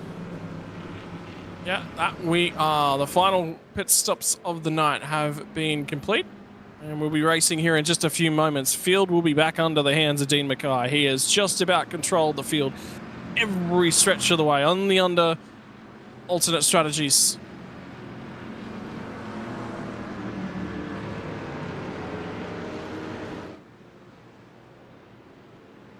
Here we go. Dean Mackay is about to get back underway from the lead of this race. He will hold them all the way up until he is ready to go, and he is indeed ready to go away from the front end of the field. Will be Dean Mackay from Nick Wood. Trent Allen sits in third. Who is going to make a hero of themselves? And I'm pretty sure I saw somebody falling through the wayside. No, my apologies. There is not. There was a car that's actually in the pit lane. Adam Burhop is the big winner in terms of the overall strategy. 23rd to 4th at the moment, and an opportunity to see if he can get that Mustang up and onto the podium. And I tell you what, Pete, 3 manufacturers in the top 3 as well. How good is that? Yeah, no, that's excellent to see. It just means that it's not, it's no longer dominating. And people picking cars, people say that different cars have got different strengths at individual tracks, but to see the mix of cars all up there, and in fact, got 4 cars across the top 5, so it's just awesome to see. Good to see the Ford Mustang up there. It sort of didn't really have a good run at some of the other tracks we had, so seeing the guys in the Mustang up there in P3 and 4 it's good to see that having a good show as well. So. I wonder whether or not they've got the Supercars package on that suspension, or at least some of the learnings that they've taken from the Supercars package, and that maybe the Mustang is just one of those cars that rides the curbs extremely well. Or the bumps, curbs and bumps might be its biggest attribute. No, I just remembered a couple of other racetracks we've had. It hasn't necessarily been that fast, but it's proving to be a bit of a beast of a race up tonight. Martin Harlan has ended up at the back end of the field, and that one is why, although I get the feeling he's pinched somebody off in the traffic, and that is a huge just in the mid-pack. Oh, Jimmy Middleton's involved again with nothing of his own doing in that case, but it just looks like Marty Harlan just understeered a bit, and just went across the front of another car, and unfortunately, after the safety car, everybody's line astern, and it just happens. It's hard to avoid when you're in that sort of situation. You can't sort of drive off into the grass at Detroit Milan. Yeah, that's the difficulty, isn't it? And when it happens at such a narrow point of the racetrack through the staircase, there's really not much you can do about it. But for now, Dean Mackay again leads the way and looks to have one grasp upon a race win here tonight. 16.5 minutes left to run to the conclusion of this one, to the checkered flag. And again, he is just setting sail. Forget it, Nick. I don't think there's much Nick Wood can really do. Has played second fiddle for the bulk of the night. Yeah, it looks like Nick's got the pace on Trent Allen, but P1, P2, they're just class of the field all night, haven't they? They've just been, super drivers, and they've just got the pace and just able to just maintain a gap and drive at their own pace. You know, Dean Mackay has just managed this race exceptionally well. He's been quick, and sometimes the best thing you can do is just show raw pace. Has there been the strategy new that he needed to necessarily show? I don't think from Dean's position, he should have altered the strategy whatsoever. Around goes Stuart Shaw. Oh, our last round winner, Stewie Shaw. That's not good. That's a hard time. 15 minutes to go and he's gone round. He's going to have to wait for the whole field to come through. He's dropped back right down, back to P30 or what is it, 26. How does he end up around? Yeah. Hey, no, he's been contacted. That JP's got has his been turned. Porsche, you think. That is deliberate turning by a Ferrari there against the Porsche. That Ferrari owes me a beer. That's not a Porsche doing Porsche things, JP. And let the whinging whining of the old grumpy man from the commentary booth ring out forevermore about how Porsches aren't all that really bad. There is a 25-second post-race penalty for car 63 for passing before the start-finish line on the restart. And Adrian Gretsch, I don't think he's going to have fuel dramas this week, but he will have some issues with the stewards. Yeah, that's going to bite him. I mean, yeah, it's. See that? There's, you know, you can overlap, but you can't pass. It's always an interesting dilemma, and you got to have a look at all the other cars involved and make sure no one's lifted and set him up for failure. But if he's done a genuine pass, then yeah, so be it. You can't. Yeah, you got to wait till you get past that start-finish line before you get racing. And, Mark Foster. Huge opportunity for him tonight. Leads the Challenger class standings. And a major opportunity to put some points on the board and take a race win for class as well. My Corvette is doing a supreme job around the streets of Detroit Belle Isle. This is its cultural home, though, to be fair. So it want to be working quite well around here. Yeah, I found it a bit tricky to drive around here, the Corvette, but maybe, I mean, all I was doing was just throwing in the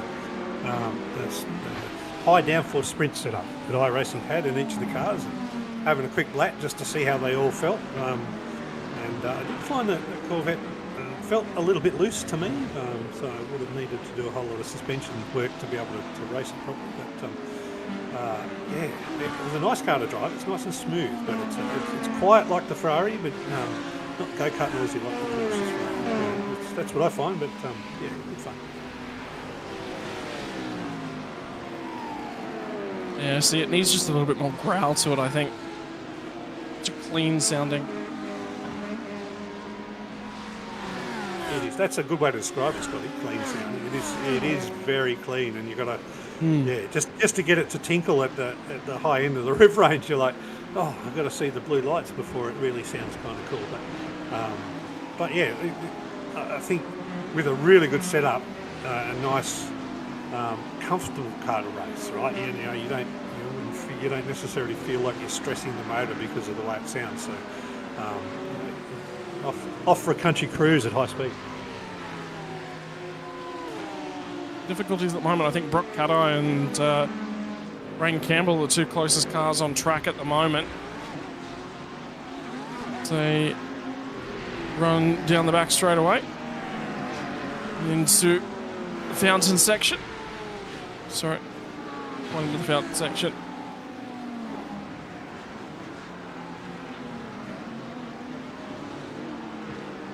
And then it's up and along through the harbour on Detroit Belle Isle.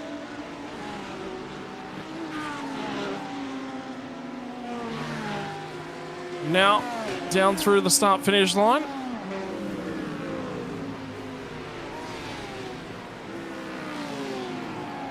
Here we go, get the flow up, turn it in, and can Brock Caddo make a little bit more time? Get a touch closer to Rain Campbell, see if he can't get the dive done under brakes. Nope, not going to be close enough, and Dean Reddit's just in behind him, who's looking to try and do the same thing back to him. Yeah, it looks like if you look at the time, we wanted to get a little bit of a close race between Adam Burholt, Dawson and Dutch there. I think we're just just flicked to them now, Scotty. So these guys are fighting for P5 overall. It looks like Adam might be holding Dawson up a little bit in the Mustang, but still racing fairly well. Most of the field seems to have settled down a little bit outside sort of half a second or more, and once you get that sort of gap at Detroit, there's no way you can overtake. So we'll keep an eye on this battle for P4 at the moment. Adam's doing a great job staying in front of Alan Dawson, but it's up to Dawson there just to get right into his mirrors, put a whole lot of pressure on, and see if he can get Adam to outbrake without hitting the wall. And as we've seen, you can outbrake yourself or put a bit of pressure on another driver, Scotty. They make a mistake, but it ends up costing you as well because they bounce back on the track in front of you. So you got to really be careful about the kind of pressure you can put on other cars around here. Again, just trying to get a touch closer. And Cut Eye's had a reasonable turn 1, but not quite able to carry the speed through turn 2. And Adam Burhop is looking comfortable at the moment. It's just the next couple of cars in behind. Dawson and Dutch. We're going to go toe-to-toe. There you go. That's what DMT stands for. Digital Motorsport Team.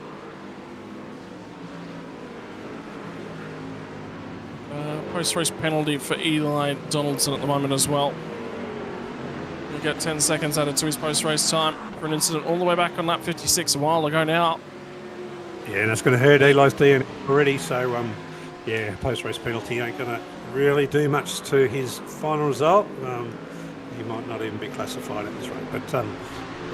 But race control going through the process and issuing the penalties as they should, even though the driver has DNF'd. Donaldson, I can tell you, is actually done for the day. It's just left the server, so it hasn't gone his way from Eli Donaldson. Qualified on P2. Around the streets of Detroit Belle Isle, there are some positive stories, and there are some absolute disasters, and his falls into the latter category. Yeah, it was going to be a positive story until it turned to disaster. Now, how often do we hear that, Scotty? Well, street course racing. Walls, when they jump out, they do bite. And something's just happened to St. James Saxon, I'm hearing. There's an issue for Adam Shepton as well. Whey! Oh, on! Secondary contact. There is secondary contact down the road. Jesse McManaman, unfortunately. There's been another request to tow. And we're in the final 10 minutes, so they're just going to let them tow. They don't want to be causing another safety car in the final 10 minutes, yeah. We are green to the end, Scotty. That race control has just called that, so the tows will happen. But that's sad for Jesse. Jesse was doing really well in the Challenger class. I think he was up to P3 in the Challenger class for a little while there. So that turnaround has really hurt his result. He was doing just about to call him out as a podium for the Challengers, but it's going to hurt as can happen in these street circuits. Yeah, that is the difficulty. Well, now what do you look? Still doing a wonderful job here, holding. I won't say he's holding him up. He's genuinely racing. 7 minutes to go. He's just pulling out a couple of little gaps in the opening spots, but I think in the tighter sections, the Audi's got it over the Mustang. So this must be the pure grunt of the Mustang pulling Adam away in the long straight, Scotty, and then the Audi's able to catch up in the tighter twisty bits.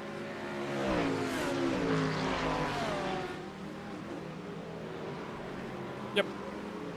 And so there's been another 5-second penalty tagged on, and it'll go to the way of Andrew Dutch for contact just after, I believe it was at the field caught the safety car. So it was an incident where there was contact made. It was right as they caught that car. They were just racing around to try and catch it.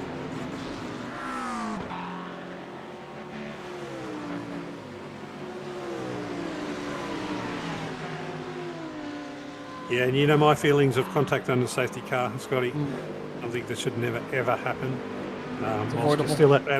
Whilst you're still at race pace and you want to get up to the train as fast as possible, you have a duty of care to make sure that you do not lose control of your car, make contact with another car because you are under safety car conditions. And I have absolutely no sympathy for anybody who is unable to do that. And if you're not finding where the train is and not taking enough car to slow down for that train, then cop the penalty as far as I'm concerned. I take a fairly strong stance with contact on the safety car and in my race control, and I'm glad to see that race control here are doing the same.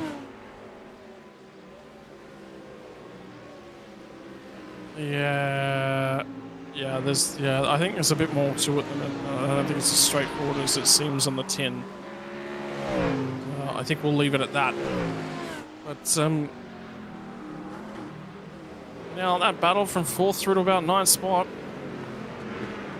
which is Burhop all the way down to Rain Campbell. And Campbell's driven up to these guys away from Brock Caddy, the back end of the 10.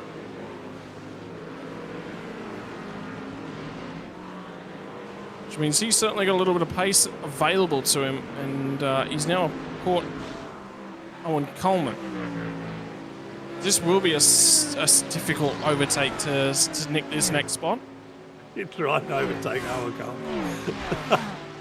Yeah, that's not something that I want to try and do, I don't think I'd ever get the chance, but yeah, Fred Peanut. I've seen that on a few cars tonight, Scotty. You know what that's about? Sorry? Fred Peanut. I've seen that it's on the side there of Owen's car. No idea. And on the bonnet of a couple of other cars as well. So it's not the walnut story again, is it? Could be. I don't know. No, I don't know. It's maybe it's a new bonnet.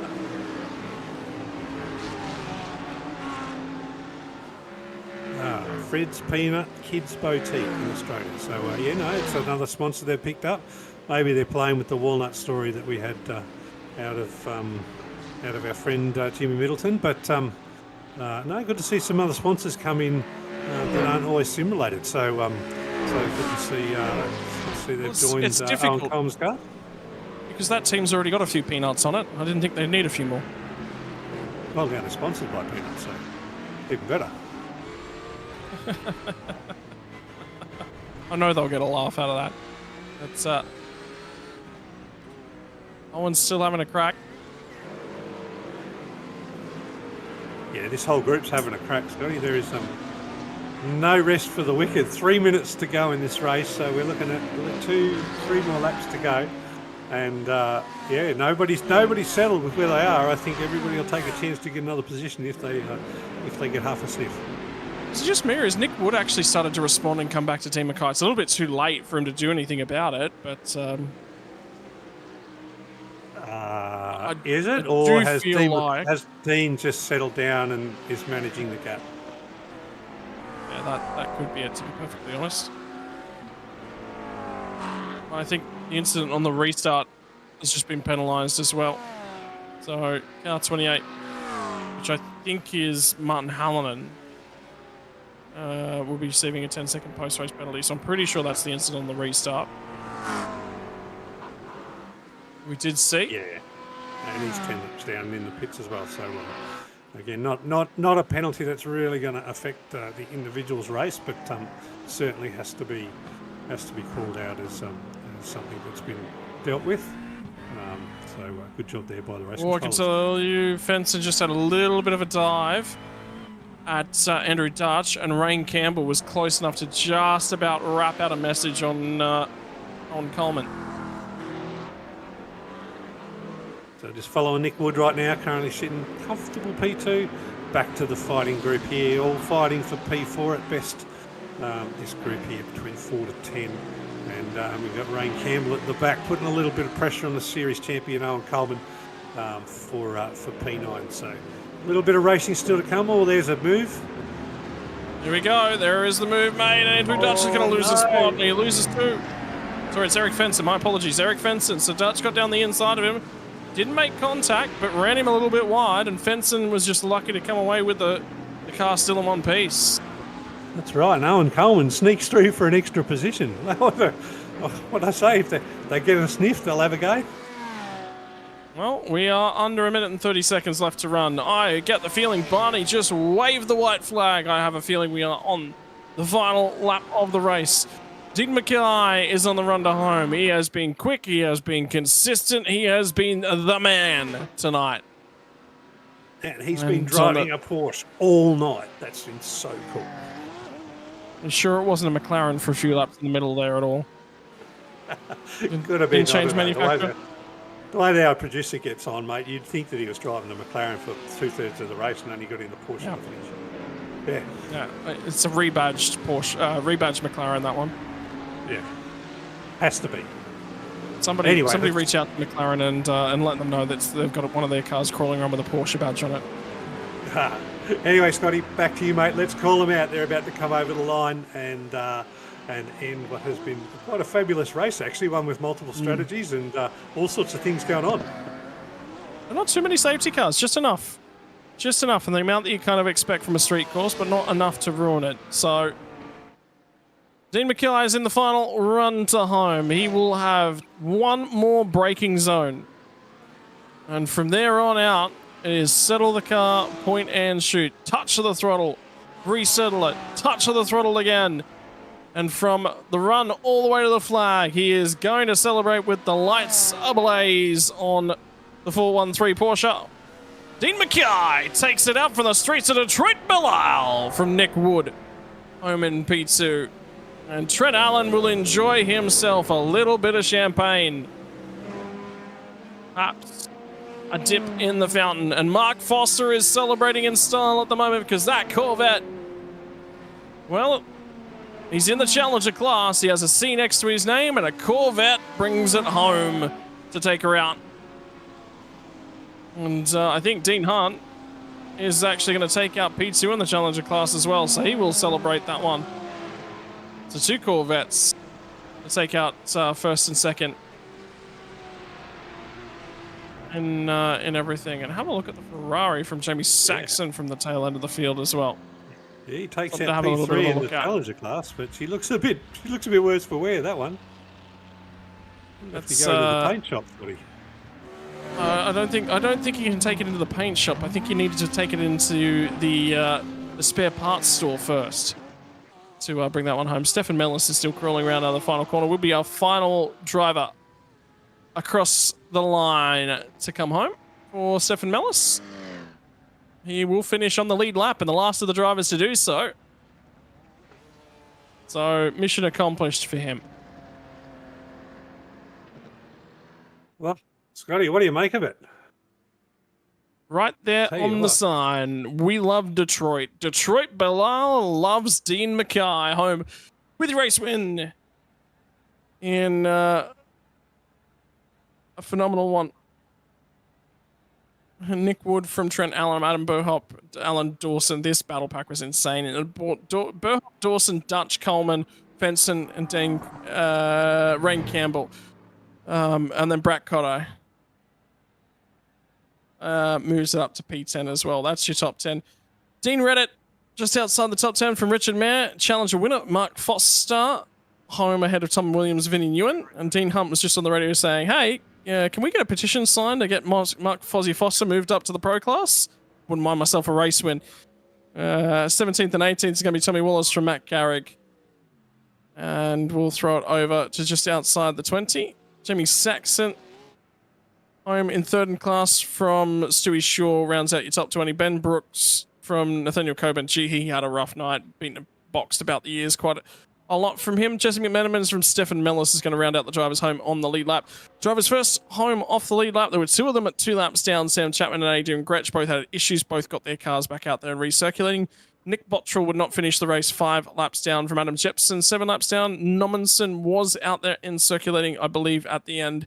10 laps down. Mitch Hobbs was leading the Challenger class at one stage, but would not finish 12 laps down. Martin Hallinan, Leith McClimate had a big old spin of that caution flag and required a change of underwear. Eli Donaldson from Sean Benici, Rick Provenzali. Here we go into the really, really long ago retirements. Jacob Hughes, Glenn Arnott, James Mason. And that would be it from standings list. And I tell you, it is time to celebrate in style because we are going to have a podium to chat to. And Trent Allen has already joined the podium room to come and have a quick old chat to us. And Trent, that was a tough old night from the streets of Detroit Belle Isle. A little bit of strategy zigzagging from a number of drivers up and down the field. But hey, 8th on the grid converts to a podium. Difficult to grab spots around here. Yeah, really hard.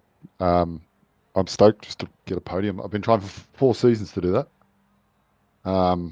Yeah, sweaty. It was tough, and it was just all about keeping it clean or as clean as possible. That's what I was just going to Okay. say. I mean, tough and sweaty work because it's just a challenge to get the car to pitch in around here, and you've got to be accurate for so long. Yeah, I think for myself, it was like driving at 85, 90% for most of it, especially after the restarts, because it's so easy. One mistake and you're done. So, yeah, there was a lot of attrition, so obviously that helped. But I'm pretty pleased to get a Mustang to finish this race because it's a tough car around this track. Yeah, Scotty and I were talking about the Mustangs. We haven't seen them do too well in the Premier Endurance League so far, but P3 and P4. So you boys have done really well. Yeah. Adam had a great strategy and came from way down the back, I think 28th or something like that, to get 4th. So he did a fantastic job. But yeah, I didn't think they'd suit this track at all. But again, just keeping it off the walls, and I couldn't keep with any of the Porsche guys up front. But yeah, so happy to get a podium for the team and for myself because, like I said, 4 seasons I've been trying to do that. Well, mate, the floor is all yours. Time to celebrate in style. Who would you like to give a thank you and a shout out to? Yeah, sure. So I'd like to thank our team sponsors, AITT, Sudspeed, Kibby, IR Sidekick, Bunny Builds, and Shore by 4, and all my teammates. Mate, congratulations on the first podium in the series. Go off and enjoy that one with the boys. Yeah, will do. Thank you, gents. All right, we will jump up 2 spots in terms of the podium for the Pro Class here tonight. We're going to be talking to tonight's race winner. Dominated it from go to woe in terms of things, Dean Mackay. A little bit of strategy to play the part in the middle of it. That one was a challenge, and you had to overtake some cars there out on track that were on the alternate strategy in the middle. Yeah, definitely. I noticed when the first safety car came out, a few people pit. I was a bit confused why they did that. Because I had it in my mind, I'll just stay out no matter what if a safety car comes in the middle of a stint. As a result, got stuck behind some people for half the second stint. But I took it as an opportunity to save some fuel, which is never a bad thing.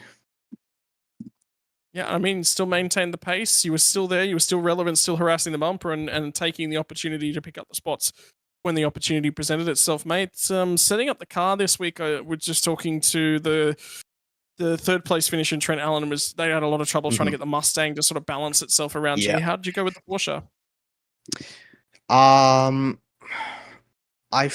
My final setup, I got it to a point where I was pretty happy with, how it handled the bumps. I started off with a Sebring setup.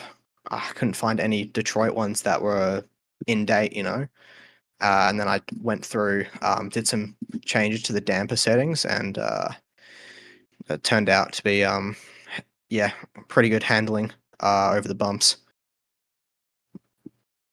Did JP hear that? So Pete's our producer, because our producer has a bad habit of telling us that Porsches, the rear ends are just incredibly unstable. Who would drive a Porsche? But traction's so key from these things. I just wanted to say, mate, look, tough, challenging night at the office. Kept it clean, kept it off the walls. Who would you like to give a thank you and a shout out to?